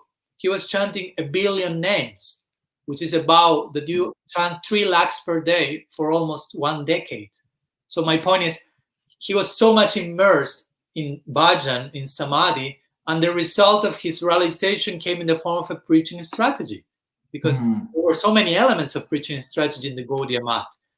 Right. But the important point also is that every preaching strategy has, as my Guru Maharaj would say, a shelf life. So it's not that every preaching strategy is eternal. It has their moment. It's connected to a particular desha, kala, patra, time, place, and circumstance. And so that's the important thing, that we understand what's the Siddhanta, what's the preaching strategy, separate the two, and not try to force one thing or the other. Because if if I do not accept that my whatever acharya established a preaching strategy, and I try to present that strategy as its original siddhanta, that's a deviation. Actually, I'm not accepting, or yeah, basically that's the idea. I mean, that's a disservice to the sampradaya. Basically, if I try to force some outreach technique as an absolute thing, some relative statement as an absolute statement, that's disservice to the sampradaya. So we should be careful not to absolutize. I don't know if that word exists at all, but I think you get the idea. Yeah. We should not absolutize whatever someone like Bhaktivinoda Thakur say to the point of dismissing the 6 Goswamis, let's say. You follow? Bhaktivinoda Thakur say Bhakti is inherent in one moment. So that overrides whatever the Goswami said. They said, no, it's not, doesn't work like that. But also we should not relativize Bhaktivinoda Thakur to the point that to conclude he misread the Goswamis. He didn't read Siddhanta. No, that's not the idea. No, because Bhaktivinoda Thakur, to take him, he's known also as the 7th Goswami. So he's the 7th Goswami, he must be in relation to the first 6. You cannot speak about the 7 without the first 6. He received this label from there. And the same idea applies to the rest of the parampara. Bhaktivinoda Thakur himself considered misunderstanding of Siddhanta as an anartha. He spoke about 4th anarthas, Bhajan Rahasya. He mentioned Tattva Vibhrama, to be bewildered about Tattva or Siddhanta as one anartha. And he famously, interestingly, once he said that those who had been entrusted with the service of responsibility of being acharyas in the Gaudiya Sampradaya should try to remove all the anarthas from the Sampradaya. Wow. And Apasiddhanta is one of those. And it's not only for the acharyas, for sure. Every healthy member of the Sampradaya should be willing to do so. So the idea for me, at least, how I try to harmonize that, of course, we can struggle with each other and fight with each other, saying what my guru said, but my guru said, that my guru said, and that has no end. But the point is what the founder acharyas of our Gaudiya Sampradaya say, what the Goswamis say. They are the systematizers of the Gaudiya Sampradaya. As you have, I don't know, Ramanujacharya systematized the teachings of the Sri Sampradaya to the point that now the Sri Sampradaya is generally called Ramanuja Sampradaya. Similarly, the same happened with Madhvacharya and the Brahma Sampradaya. We have the Goswamis, those who have systematized the Gaudiya Sampradaya, the teachings of the Gaudiya Sampradaya. They took, as my Guru Maharaj will say, the ecstasy of Mahaprabhu, and they systematized that ecstasy, if you will, through their books, making the volcanic experience of Mahaprabhu available through their writings. They are trying to explain what Mahaprabhu is about. So that's parampara. That's parampara. We have to understand how to reach Siddhanta. Prabhupada himself said this many times in Chaitanya Charitamrita. I think he mentions that in the commentary, that the parampara system does not allow one to deviate from the commentaries of the previous acharyas. And of course, this goes back to our original, again, the architects, the masterminds of the Sampradaya, the Goswamis. He said, we cannot defy our previous acharyas. Sorry. So you're saying, so essentially, we have to look at what each acharya said in the context of the bigger picture, in the context of shastra. Like we can't make it, but there's also something to be said about what is commonly now practiced that, okay, like in ISKCON, in the context of ISKCON, because I'm an ISKCON member, that we follow what Srila Prabhupada said, and we don't, it's not that we don't want to see what everyone else said, but we have this kind of loyalty. That's what's said. We have this kind of loyalty to Prabhupada, that whatever he said, whatever he wrote, whatever he said in the conversation, that's what I'm going to go by, because he's my guru, or he's my guru's guru. Yeah, and I quoted what Prabhupada said some minutes ago. He says Shastra is the ultimate authority. So if you want to play, if you will, the game, the Prabhupada said game, if you will, in one sense, I mean, there you have it. Now, he said that. Of course, he may have said something else. As I mentioned, he may have said, you fall from Vaikuntha, you don't fall from Vaikuntha. I mean, you cannot take the two of them at the same time. You have to harmonize that. And the two things were said by him. So there you are to engage in a deeper exercise, which is what we are trying to speak here about. So it's important to understand from Bhaktivinoda Thakur onwards, the movement was focusing to the West and trying to present that to modernity. In the time of the Goswamis, they were not concerned with adjustments according to reaching another world, but they were mostly establishing the siddhanta for the sampradaya.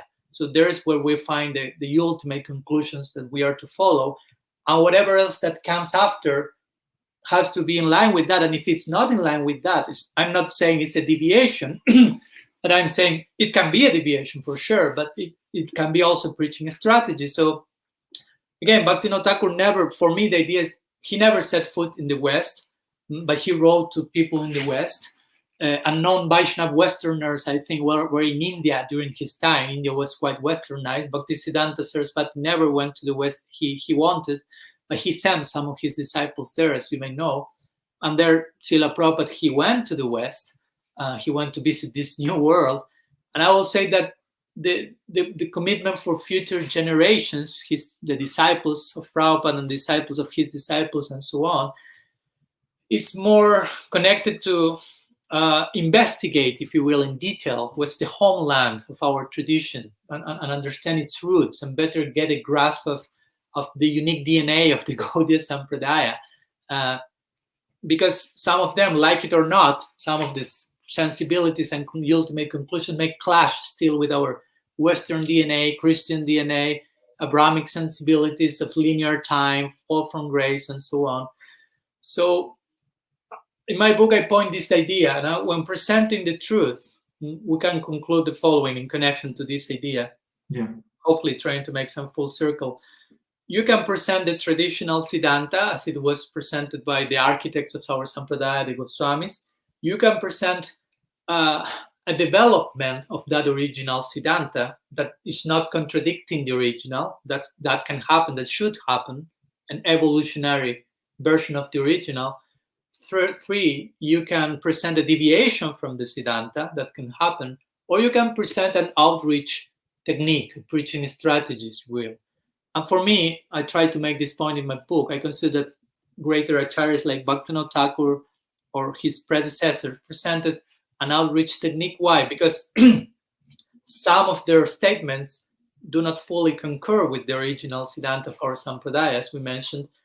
Their presentation in those statements, again, because they say the two things, in those statements, the presentation is not an evolution of the siddhanta because it contradicts the original. And third, it's not a deviation arising from ignorance of siddhanta, because at times, Bhaktivinoda Thakur and other of his followers presented the siddhanta. Well, at other times they say otherwise. So that shows they knew the siddhanta, but when they say something else, they have some idea in mind. So for me personally, okay, there was a preaching strategy. But nowadays, in our particular times in the Gaudiya Sampradaya, I will say that the preaching strategy for the present moment is no more preaching strategy, but try to know the siddhanta, basically. Right. Again, every outreach has a shelf life, but we need to know what's the ultimate conclusions given by the founder acharyas, the Goswamis. And now I think the devotees along different generations are more seasoned and more informed and more prepared, if you will, for that now. And even if someone tells me, because that will happen for sure, I do not agree with what you say that it was a preaching strategy in this contemporary acharyas, no problem. But siddhanta still is the same. I mean, the siddhanta on this particular topic is the same. Bhakti is not inherent in the jiva as it was exposed by, again, our founder acharyas, original gurus in the Sampradaya, the Goswamis and the Bhagavad and the Gita and Mahabharata, as I have tried to share in my book. So I will, beyond this point, and let me conclude with this, and we can continue if you want, but I will say that explicitly it seems that it's a matter of course. I think like this, I think like that, my guru say this, my guru say that. But I will say that the main difficulty for those who oppose, let's say, this theory or whatever, any other controversial topic, it's not so much in this case whether bhakti is inherent or not. But the main difficulty is that the idea of accepting that if it is so, that will imply that some of our acharyas who say something different, they maybe made a mistake. Or maybe they contradicted the founding acharyas, the Goswamis. So some inner conflict, in other words, some inner conflict will be experienced in themselves, even on a subconscious level, but as a result of some emotional denial, if you will, again, generally unconscious, and that will happen generally due to some weak faith, some lack of adhikar, rather than through a thorough, impartial investigation of siddhanta, which is more connected to a madhyam. A kanishta will be, again, as I mentioned, that's the main difference between kanishta and madhyam. As if I can repeat that idea that it seems you like a lot, that the kanishta will see shastra through the filter of their emotions, and the madhyam will see their emotions through the filter of shastra. So sometimes all this subconscious background will be present in topics like this. I was going to ask you just addressed it, but I was going to ask you, what is those who say that it is inherent, why do they, when there's so much evidence of why it isn't, why do they continue to push what's the idea of supporting that other idea? And you answered it. I mean, it can be a thing about that, maybe that the acharya said something that wasn't right, or it makes more sense that way. It can be more than one thing. It's not necessarily everyone who thinks like that is because of this. And of course, personally, I wouldn't like to judge every single case saying they say this because of that. Every case is right. And I try to share some possibilities in that connection. But mostly it's in this line, like my guru says something different, and I have full faith in my guru. And I agree, I don't want to disturb your faith in your guru, but what if the Goswami says something different? Maybe now it's not a concern for you, but at some point, you have to harmonize that. So what should someone do in that case? Like if their guru says something different than Shastra? Well, that's what I'm trying to present here, that not necessarily is a deviation. It doesn't mean that he or she doesn't know the siddhanta, but it may mean that he's adjusting the presentation to the digestion capacity of the particular audience. And there's place for that. That's part of their compassion. That's part of their genius. It's not necessarily a deviation. So we should try to gradually be willing to go through that type of exercise, if you will. Right. At some point, that will become a necessity. That's my point. Maybe if we remain on the Kanishta platform for some time, it's okay. But at some point, we need to harmonize certain things that were not in need before. And if we do not do that, that may create real problems. I wanted to shift gears a little bit, Maharaj, and talk a little bit about your personal story. I know you got in contact with Krishna consciousness, not through ISKCON. Can you talk a little bit about how that happened exactly, and then more in recent times, how it's been? Yeah, another controversial issue. But yeah, personally, I of course I got in touch with ISKCON in the form of devotees speaking to me in the streets and giving books, and I'm eternally grateful for that. But yeah, officially I joined originally Bhakti in this lifetime in another mission, Gaudiya mission, founded by another disciple of Srila Prabhupada. And I happened after that was again in 1999, so 22 years back or something. And I remained in that particular mission for almost 20 years, or a little less, if you will, 18 years. I ended up having to take some distance from that, formal distance from that, which is it was a very unexpected and interesting chapter in my life, and trying to, I would like to share some words in that connection regarding, how it was. I will divide that in three directions, how what was related to me through that particular stage, to the person who was my former guru, and to the rest of the audience.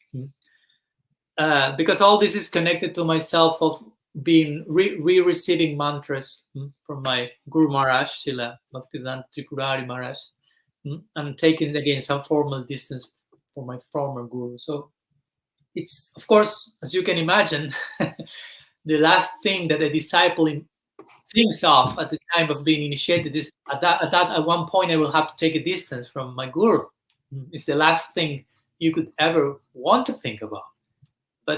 that can happen, and we know that happened in history, so it's important to know what to do. It's not that I'm here to instruct you about what to do, but just sharing my testimony, hoping that may help in something. Sure, yeah.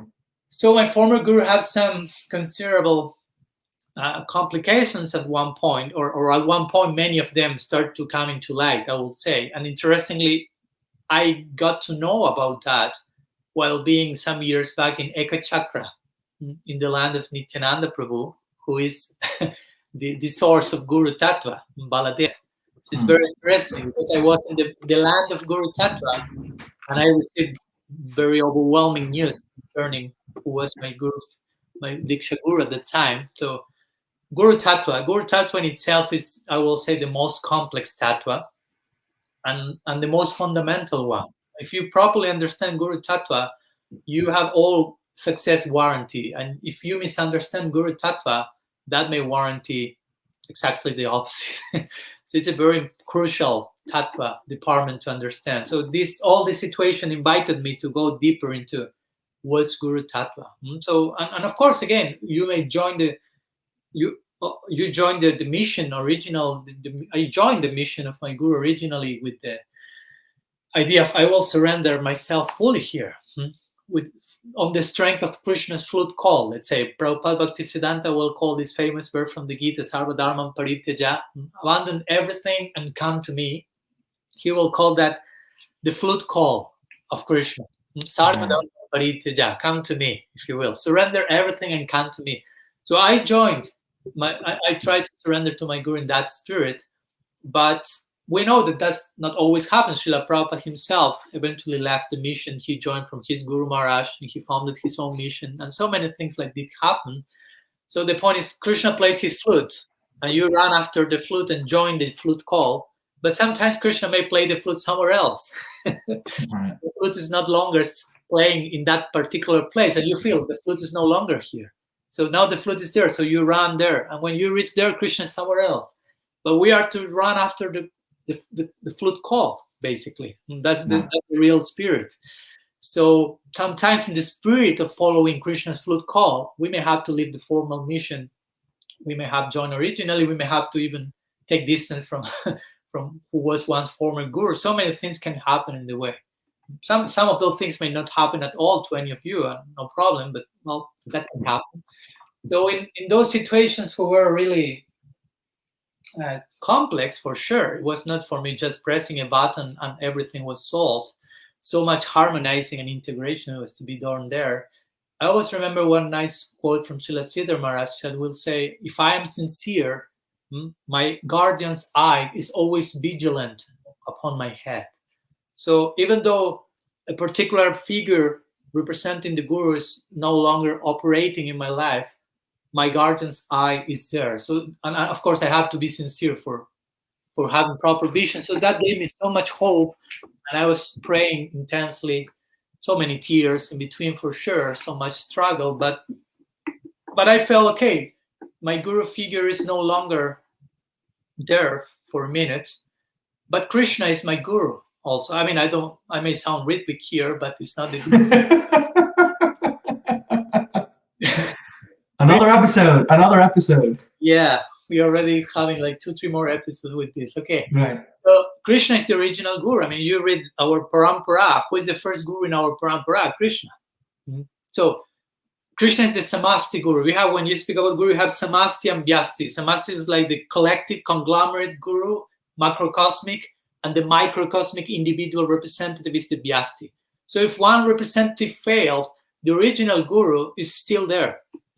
Yeah. So on one side it says Sakshat Harit Bena Samastra Shastra. The guru is God, but we can also say the opposite, if you will. God is my guru.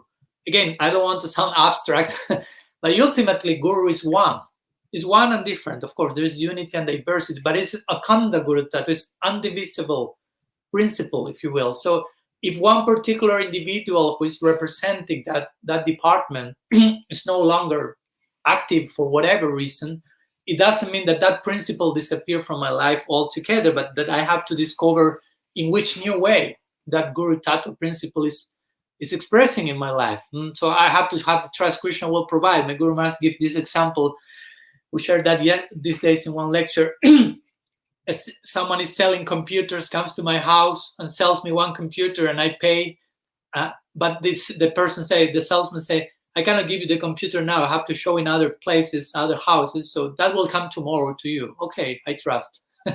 But next day the computer doesn't come. Next day the computer doesn't come. So I will call the company and say, your salesman cheated me, basically, or failed, whatever, to my expectations. So the company will say, oh, so we will fix that immediately. And they will sell their best salesman with not only one computer, but 2 computers and some chocolate cookies and some extra things to make up for the situation. So in the same way, if one representative of the agency fails, the whole agency will make up for that. Chaitya Guru, if we will take us to another representative. Again, Guru is one and different. Chinta be the bed. So the internal Guru won't allow anyone to stop advancing on the path of bhakti. And if you are a sincere seeker, and as you know, sincerity is invincible. If you are a sincere seeker, you won't allow yourself that anything will stop you in your progress to your goal. You will want to progress. And even if for a moment you don't have the complete answer to that delay is also inviting you to be more contemplative, more introspective. What's the real motivation behind your search? For me, that was like this. Something was happening to my former guru, but me as a disciple, I'm being put to test here. Can I interject 1 second? Yeah. To piggyback on that one point you made about the computer, I've also heard it described that, for example, in a war, like you'll get injured, and the medic who's in that battlefield, he'll try to like repair you, and then okay, he'll repair you, but ultimately, if you can't be fully repaired, like you have to go to the hospital and meet the actual doctor who's gonna like fully, cure you essentially. So just a similar example I've heard being given. Anyway, I don't want to pause your train of thought here. Perfect. I totally agree. Yes, some gurus may play a role in our lives, and I'm grateful for whatever I received from my former guru. I'm not just in denial of that. Right. But eventually, you may need some more accomplished, if you will, service, as you gave the analogy, and Krishna and the whole parampara will make the arrangement for that. So again, for me as a disciple, it was like a test. I was feeling, okay, I have the perfect excuse here to bloop, if you will.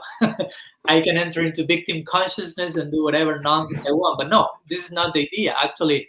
And this is I felt like this is when the guru leaves this world, like, because it's the guru may be in good standing, but may pass away from our mortal vision. It becomes invisible. So for me at that moment, it was like, okay, the guru representative became invisible for a moment, in one sense. But you know that the ultimate principle of Sri Guru keeps existing. It's in my life, even though I cannot see it. And that's why Srila Sridhar Maharaj once said, when the Guru leaves this world, you will know who is a disciple and who is not a disciple. Because you will continue developing a relationship with him or her on an invisible level. And so on my side, I try to work from that part. On the side of my former guru, personally, I don't feel he was falling from day one, if you will. It was all hoax, but it was a gradual, what Srila Sridhar Maharaj would call intoxication of Vatsalya. Because he gives this example. You may be a father and you may have very many children, and your children say, Daddy, you are the best dad of the world. You are my favorite. You may believe that to the point of thinking I'm the best. And I only want to hear that. I'm not hearing equals anymore. My friends, no, they will criticize me. I only want to hear I'm the best of the world. So you become intoxicated by overdose of Vatsalya, if you will. And from that type of blindness, some pratishtha, some attachment to the position, and some kamini comes, some falling into also inappropriate connection with the opposite sex. I mean, it can happen to anyone if you don't take care, basically. So what to say? Personally, I will say that what most affected was not even that, but how he reacted to all that. There was not full acknowledgement of that, a full attitude to try to make up for whatever came to be known. So that was really, I think, what affected most of the people that heard that. And he was an interesting person because I mean, as a disciples, many of us felt there's so much empowerment in this person. But in time, I also was thinking, of course, there must be empowerment, and as a result of the practice, it can happen to all. But also, if you are a guru, you receive I was thinking about that. It's a great lesson for me to learn. You receive a lot of empowerment from what you receive from others. You know, imagine you have thousands of disciples who love you, who pray for you, who are surrendered to you, who are giving you their whole time, energy, lives. That's a whole current of energy coming to you as the object of that, and that's empowering you, basically. So, but actually, it's not your empowerment; it's their empowerment on you. So it's important that you, as a guru figure, you remain aware. It's not me. I mean, they are sustaining me. They are empowering me. If you are not aware of that, if you don't know how to deal with that, that may be a problem. That's why Rupa Goswami say you shouldn't have many disciples, or you should open many temples. And of course, once someone asked Bhaktisiddhanta Saraswati Thakur, but you have many disciples. And he said, that's a matter of personal capacity. What's many? What's few? For some, to have one disciple is a lot. For some others, to be a disciple is a lot. So what to speak? So my point is, you are receiving so much, and you have to understand, my disciples are sustaining me. As a guru, I mean, the only way you can pass the test being a guru is, I do not think myself a guru. I am disciple of my Gurudev, and I'm serving these persons that come. I'm not accepting disciples. I'm accepting gurus. My guru is engaging me in further seva to him or her by appearing in the form of all these sisyas, all the students that are committing me to serve them. So externally, yes, I act as a guru for them, but internally, I'm increasing my discipleship, if you will. So instead of accepting more disciples, I'm accepting more gurus. I am accepting my guru more and more if I have the proper perspective. Do you follow the idea, right? Yeah, totally. I mean, beautiful. If you don't take that stance, I don't think mostly you won't pass the guru test, if you will, because so much is coming to you, so much energy, so much love, so much empowerment that you have to deal with that in a humbling way. So I think, reflecting back on that, those may be some of the problems connected to him. And also, interestingly, if you allow me, I would like to share some thoughts regarding the audience, how the other disciples, or some of them, there were many reactions, of course. Some people will say, oh, if your guru fell, it means he was never a guru, like too much black and white thought. And I don't think it has to be like that. You can be a Madhyam Bhakta and be a guru. The shastra proves that. And you may fall as a Madhyam Bhakta. You may be in a Shakti and fall from there. So that can happen. Or some people say, no, he was a cheater from day one. I don't feel like that. I feel I learned so many things, what to do, what not to do also. And I feel gratitude for that. And of course, I also see things that are not becoming. And in gratitude to what I received from him, I felt I take a distance from him in my service to his situation. The best thing I can do for him here is taking a distance. Or I don't know, some other people, so many currents came there. Some people saying like, okay, according to what you are looking for, you receive the guru you deserve. So basically they were telling me, if your guru is a cheater, it means you want to be cheated or something. But I've heard that before, yeah. Yeah, but we do not receive what we deserve. I mean, we receive something that we do not deserve. We are speaking about costless mercy here. So, I mean, I was not looking for Braja Bhakti and Raga Nuga Bhajan. That idea was not even in my mind. I didn't know what Krishna was about. And I received that. I was not looking for that. I was not deserving that. It was beyond what I deserved. It was unjust, if you will. It was not just. It was mercy. So basically that.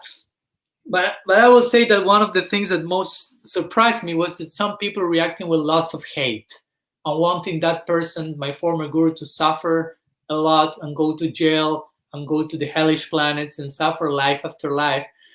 What I felt, that's not correct, because, okay, the person may have to suffer because of a reaction to his previous misdeeds in the context of karma, but karma is not punishing. Karma is educating. Karma is uplifting the person. It has a well-wishing attitude, even if it takes the form of chastisement.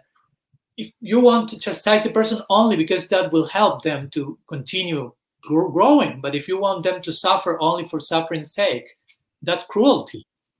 You follow? So I'm failing in being compassionate as a Vaishnava. To be compassionate doesn't mean to be full. Maybe the person needs some chastisement in the context of changing, getting better. Yeah. So, because if not, I do not even understanding what karma is about. I mean, karma is constructive. So if I do not understand what karma is about, what to speak about mercy, which is a transgression of justice. I mean, you know how Krishna gave Putana Vatsalya Bhav, and she wanted to kill him. So that was totally, it seems like whimsical. She said, okay, I want to give you the topmost thing, even you don't deserve it at all. And we're going to say nothing to Krishna. We're going to say, hey, it was not just. Of course it was not just. It was mercy. So mercy is not just. Mercy is, there is no injustice, strictly speaking, in the world. I mean, in the world we find karma, which is divine justice, perfect justice. And if you want to speak in terms of injustice, okay, let's speak about causeless mercy. That's unjust. That's not just. And we need that. But that we need that. That's the whole idea of mercy. Help me. There's one saying that says, help me when I deserve that the less, that's when I need it the most. So that's the whole, if we fail in that, and we just want the other to suffer for suffering's sake, we are failing in being kripalu. A devotee should be merciful. And we are promoting dual mentality, victim consciousness, basically, which is the opposite of Krishna consciousness, I will say, where you deny personal responsibility. So, of course, I suffered. There's this, yesterday we shared the quote, we all suffer, but to be a victim is a choice.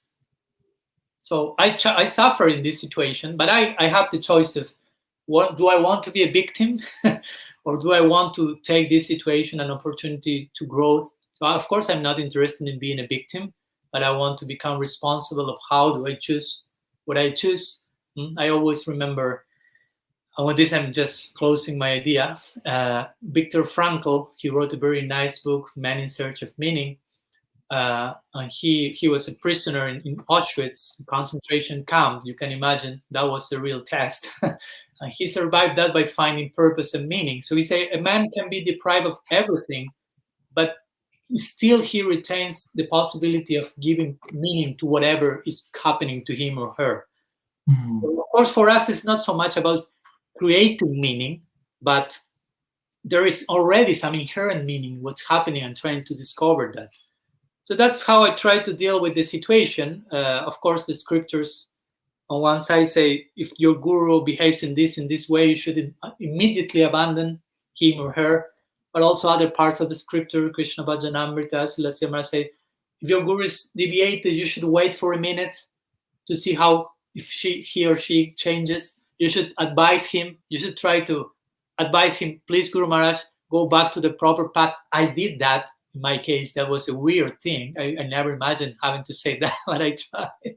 So I wait for a time after doing that. But when I saw that there was no too much change in that connection, well, I officially decided to receive, if you will, mantras from someone who was for me my guru figure even for a decade. Actually, Srila Bhaktivedanta Tripurari Maharaj at that time was my Siksha guru for a decade or so. And actually, I consider him at that time, my most prominent guru figure, even though he was my Siksha guru. That can happen. I mean, someone once asked Srila Siddhar Maharaj, who is more important, Diksha guru or Siksha guru? And Srila Siddhar Maharaj say, the one who helps you the most. Because again, it's not a competition party, who wins. All of them are serving the same cause.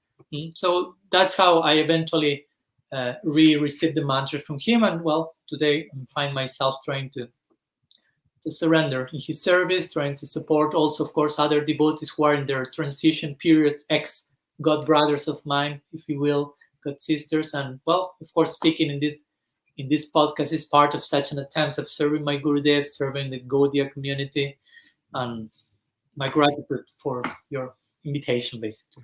Yes, we're not done, Maharaj. Hold on. I have a few questions regarding.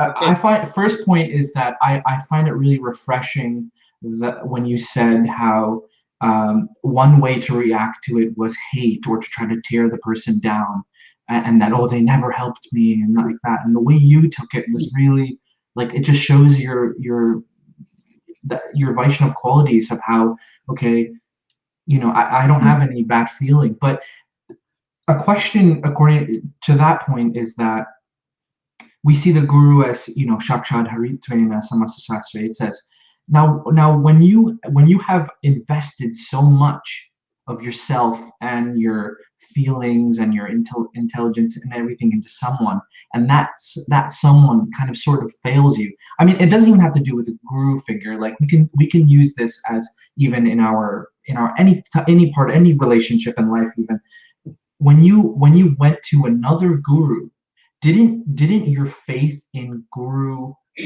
in kind of reinvesting that energy into someone else, wasn't that kind of like fractured? I mean, for me, it would probably, or anyone, it might be like that, because you're just like, as I said, you've invested everything and surrendered everything.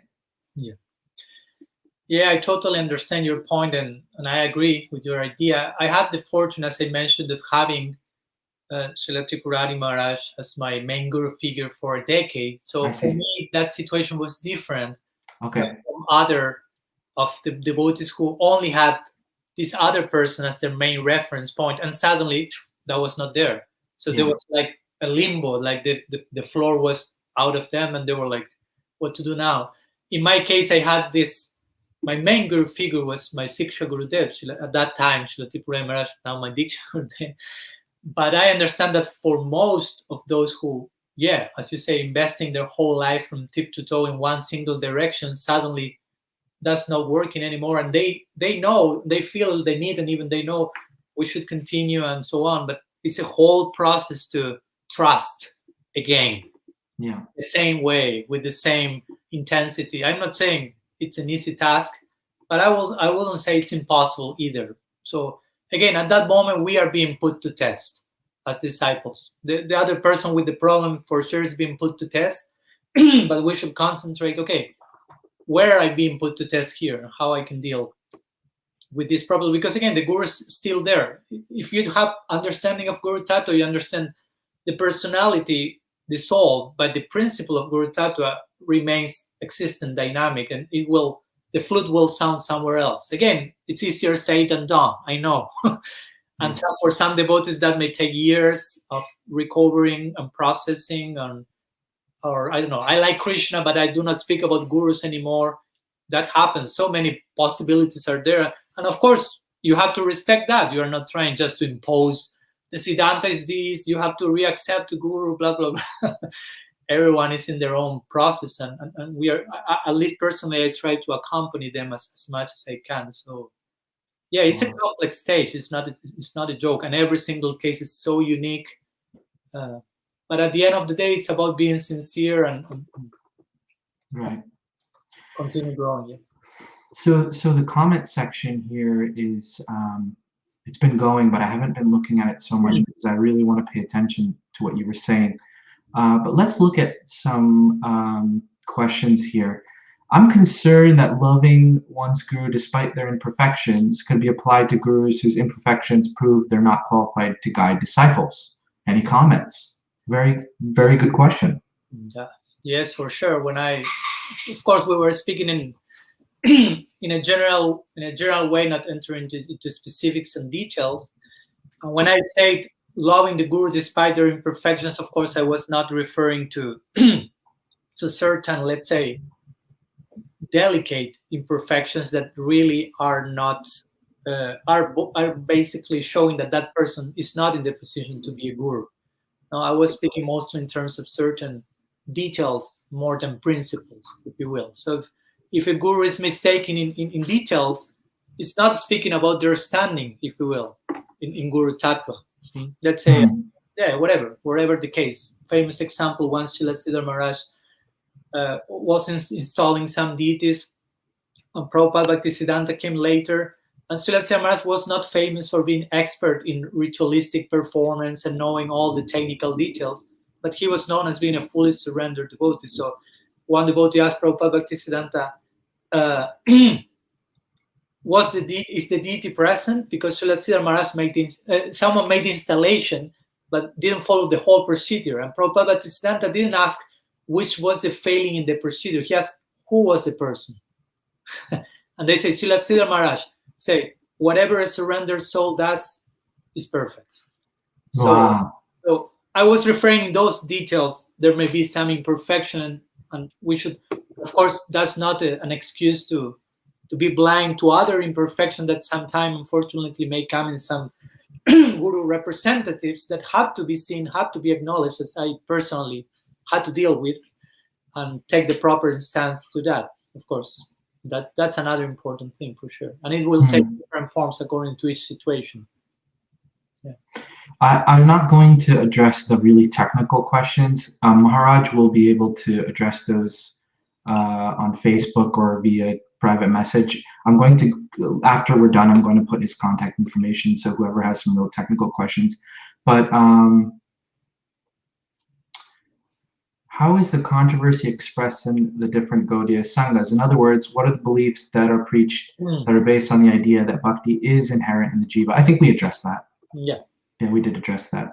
Because these questions are coming from the time when we were discussing this. So let's see here. If anyone has any other questions, please put them in the comments now. I'm just going through them here.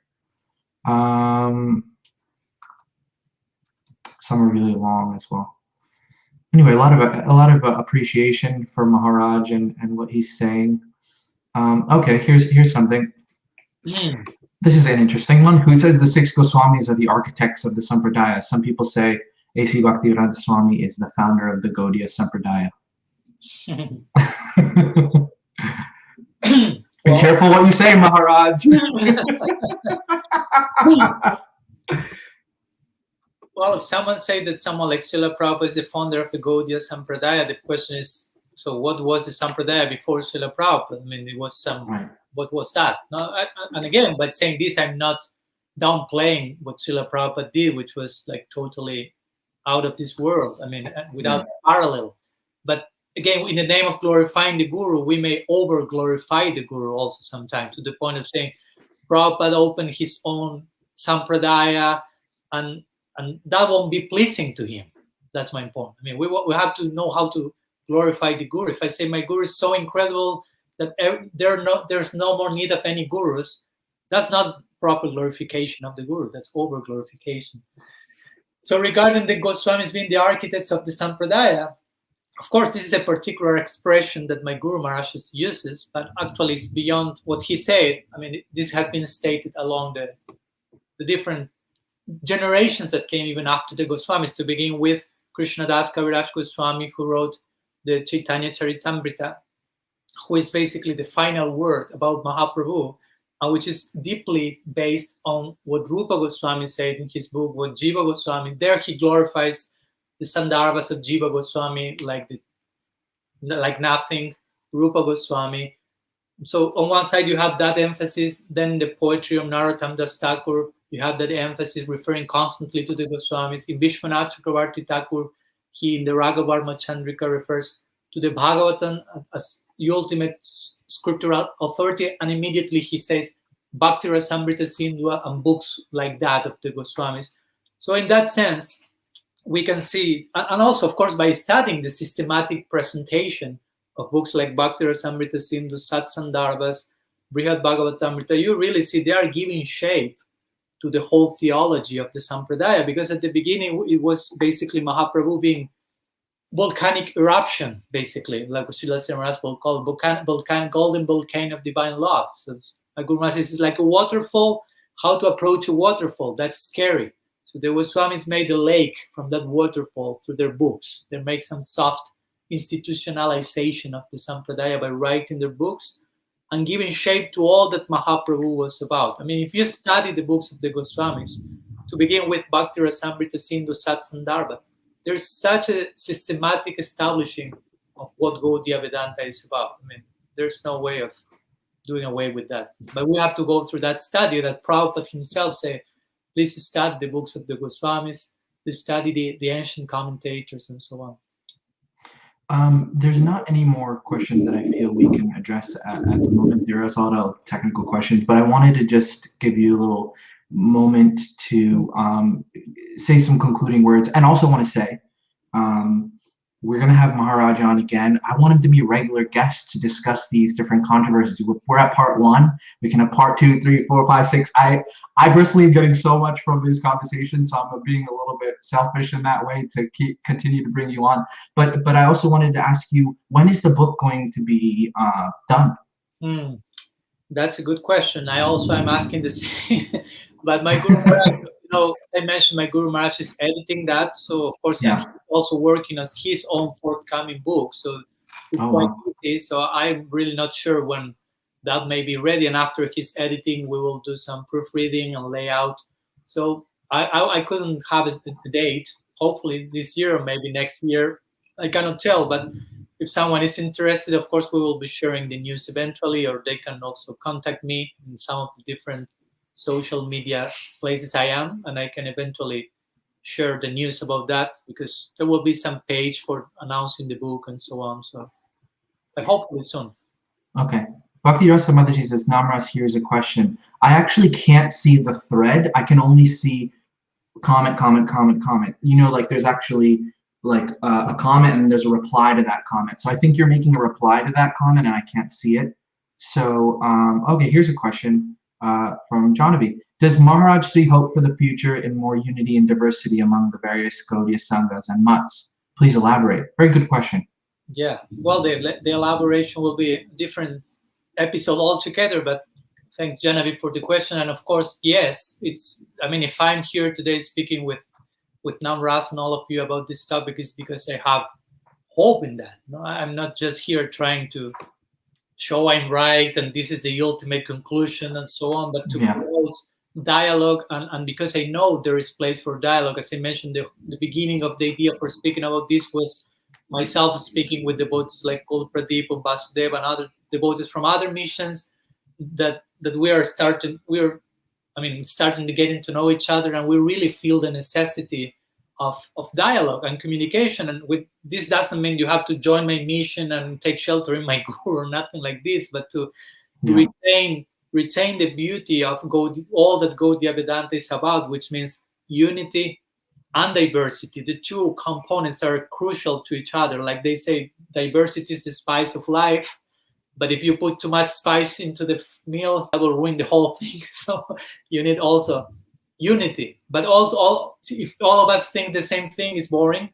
And if all of us that have different opinions in everything, that's too conflicting. So we need some balance. And I have hope. I really have felt, Krishna gave me some glimpses of many devotees, newer generations who are really open to know more, to learn more, to not repeat certain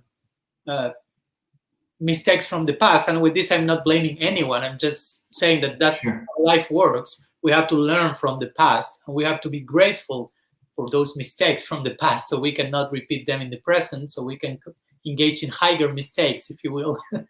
That's what always is about. It's a good way to put it.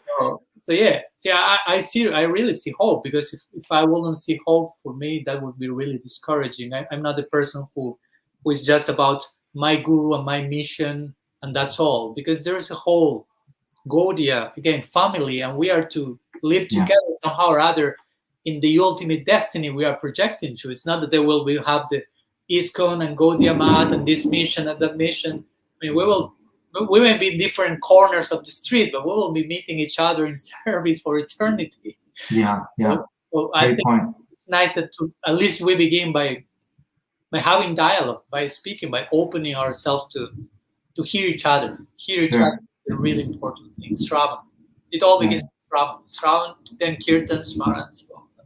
So here's a question that Bhakti Rasa Mataji was referring to. Gurnishta Prabhu helped out. Thank you for that. Interesting. Before you said a proper Madhyama approach would be to not disregard two opposite perspectives, but to see how to both harmonize. But then, when speaking about Srila Prabhupada's dual take on the fall of Vaikuntha, we fell from, nobody falls from, you said both statements cannot be truth. By the way, I love you, Maharaj. Been loving this exchange a lot. This is from Vishwanath Chakravarti Thakur Das. No, from Guru Nista says there. No, but he copied and pasted it from Okay. Vishwanath Chakravarti Thakur Das. Okay. Yeah. Okay, nice. My pranam to Vishwanath Chakravarti Thakur also. I love you too. Of course, when I say to harmonize doesn't mean to be mediocre or sentimental and say, well, everything goes and everything is the same. You pick the one you like the most. But I mean, like the example you gave, okay, Prabhupada say, we fall, we do not fall. Of course, those two cannot be the siddhanta. One is the siddhanta, but it doesn't mean that I'm rejecting the other thing totally as a deviation. That's my point. When I mentioned try to integrate the two, I will think why he say the other thing, because he says the correct thing, if you will, the siddhanta, but he say the opposite. With this topic or any other topic, and this is not limited to Srila Prabhupada as we have been speaking. So my point is, a Madhyam perspective is integrating, doesn't mean two things are the siddhanta. One thing is siddhanta, and the other thing is something else, and I have to figure it out what that something else is. And I'm presenting this possibility as an outreach technique, and I'm doing my exercise of trying to travel in time and understand why he said that, and in that way I'm integrating that. It's not that I'm totally dismissing that as a deviation or opposition or whatever, but there is a place for that. There's valid place for that, and I am appreciating that thing, which is not siddhanta, but it has a role to gradually take some people to siddhanta. I actually wrote a chapter in my book called How to Reach Siddhanta Even Through Apasiddhanta. Because sometimes acharyas know the siddhanta, but will use apasiddhanta as a hook, as a bait, to take some people gradually from where they are to the ultimate proper conclusion. So more details, you have to read the book eventually. Another comment from Janavi. Once I asked a senior devotee if there might be an annual festival of kirtan that brings together all Gaudiya groups to unite and chanting the holy name. They were discouraging and said that it would be too inflammatory or damaging to people who are young and easily influenced. This didn't sit well with me. This doesn't sit well with me either. Me either. Yeah. Of course, that can happen, but that shouldn't happen. And of course, there's risk for that to happen. But also, I think sometimes we should take the risk, if you will, because not taking the risk creates another types of risk. When we become too close-minded, narrow-minded, and we lose the beautiful experience of getting along with other Gaudiyas who has another moods and another influences, and that's really embellishing and adds to the whole equation. And of course, there are some devotees who, let's be part. I will be in that Kirtan festival for sure. But the problem is when, some devotees are not mature enough, and I don't know if I'm being invited to a program, like I was invited recently by some Prabhupada disciples, sannyasi, to one program to preach to his disciples. And of course, I won't go there and try to disturb their faith or try to impose my ideas, but I will be sensitive enough of knowing their situation and trying to nourish their faith on that. So the problem is when these things are not in place and different members of the communities are, again, still fanatics. That mostly has to do with narrow-mindedness and lack of capacity of dealing with difference. And so at least there should be, this type of events should be organized by mature people, Madhyam, progressive Vaishnavas who have established certain rules, if you will, for the meeting about respect and appreciation and place for diversity and willingness to nourish from that which is different but is good at the same time. And if something like some conflict appear in the way because of some lack of maturity, there has to be some mature devotees there to know how to solve that and invite devotees to see the bigger picture, if you will. Yeah, a good point Pranada Mataji makes. It's damaging to the whole world that Gaudiya Vaishnavism is split the way it is. It's true. Yeah, of course, it doesn't only happen in Gaudiya Vaishnavism. It happens in different traditions around the world, and it speaks more about the mentality of a conditioned soul, basically. Duality, and friends and enemies, and us and them, and blah, blah, blah. So, but we as Gaudiya Vaishnavas are to work in our own circle, if we will, before trying to change the whole world, before trying to convince the whole world about chanting Harinam. First of all, we have to give a nice example of ourselves. That's the most powerful prachar. As I always say, prachar includes the word achar in itself. Achar means how we behave, and pra means a very special type of. So achar means a very special type of behavior. Yes. And that's the main prachar. The main preaching is how you walk the talk, basically. That's right. louder than we said. Right. Another point is that actually this is happening in upstate New York. Some disciples of Srila Narayan Maharaj, led by Rasik Mohan Prabhu, who is a dear friend of mine, who a second generation devotee who lived in Vrindavan for 15 years. They moved to New York, upstate New York, and they bought a huge piece of land. Actually, next month he was talking to me at New York Rath Yatra. He was telling me that he's actually planning such a thing. He's going to bring all kinds of devotees from all different Gaudiya groups to come to do a kirtan festival there up at Bhakti-marga in Ellenville, New York. So we'll see that announcement coming soon. I hope. I hope I didn't prematurely announce that, but anyways, it's going to happen. Maharaj, also wanted to. What else did I want to say was? Any concluding words? Because we should probably end here, although I would like to sit with you for the next 30 hours and entertain questions and talk as much as we can. But some concluding words, Maharaj, to kind of like put a bow on it all. Well, to be honest, again, going back to the original title of our meeting, Vaishnava Controversies, my being here is not about here trying to agitate minds or disturb faith, but to understand that for our faith, there's place, let's say, for doubt, for our faith to grow. There is space for controversy, for us to reach a clear picture of reality. And again, if we don't feel urged to do so, okay, do not force yourself, but try to understand that at some point of our progress, it's important to develop this nuanced mentality, trying to approach Vaishnava. This goes beyond bhakti being current or not, jiva falling from Golok or not. This applies to every single second in our dealings, in our relationship with the Vaishnava. So yeah, I will try just to beg all of you with hopefully some humility in service of all of you. Let's try to get together more and more, all of us, not in a sentimental way, not with some separate interest in between, some separate agenda, but trying to get to the root of that, what makes us members of this wonderful Gaudiya Sampradaya. From there, embracing that diversity, embracing that unity, we can really celebrate, basically. And I will say that's the most powerful way of spreading the message of Sriman Mahaprabhu on our parampara and acharya. So, and thank you again, Namras, for not only giving me the opportunity, but giving so many beautiful Vaishnavas that you are inviting always to trying to make their contribution in this same line. For me, it's very much in this line. So that's why I felt so much inspired to be part of this also. So, Thank you so much, Maharaj. It's you've really in the past few weeks that I've known you, you've really made a deep impact on me, and I'm really looking forward to seeing how our relationship develops. And I'm hankering to see you again and have your sadhu sangha. I also wanted to say Maharaj has a great YouTube channel. Let's take a look at it, actually, because I have this great facility to share my screen.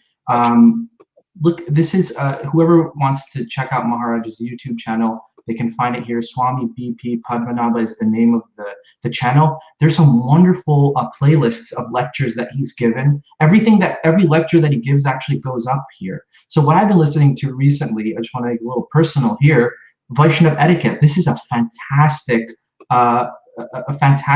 series of classes on Vaishnava etiquette. Although I'm only in the second but the second video, it's been really wonderful, and I urge everyone to go check that out if you want to hear more from Maharaj.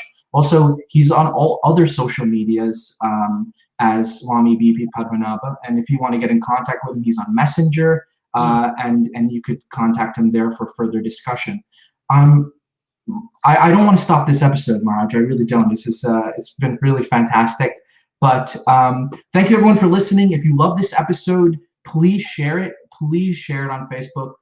It's also on YouTube. Please tell your friends about it. Please like the channel. And Maharaj, please stay online. I'm going to turn off the live. And thank you everyone for listening. Hare Krishna. Have a great rest of your evening. Haribol. Krishna, Hare Krishna, Krishna Krishna, Hare Hare.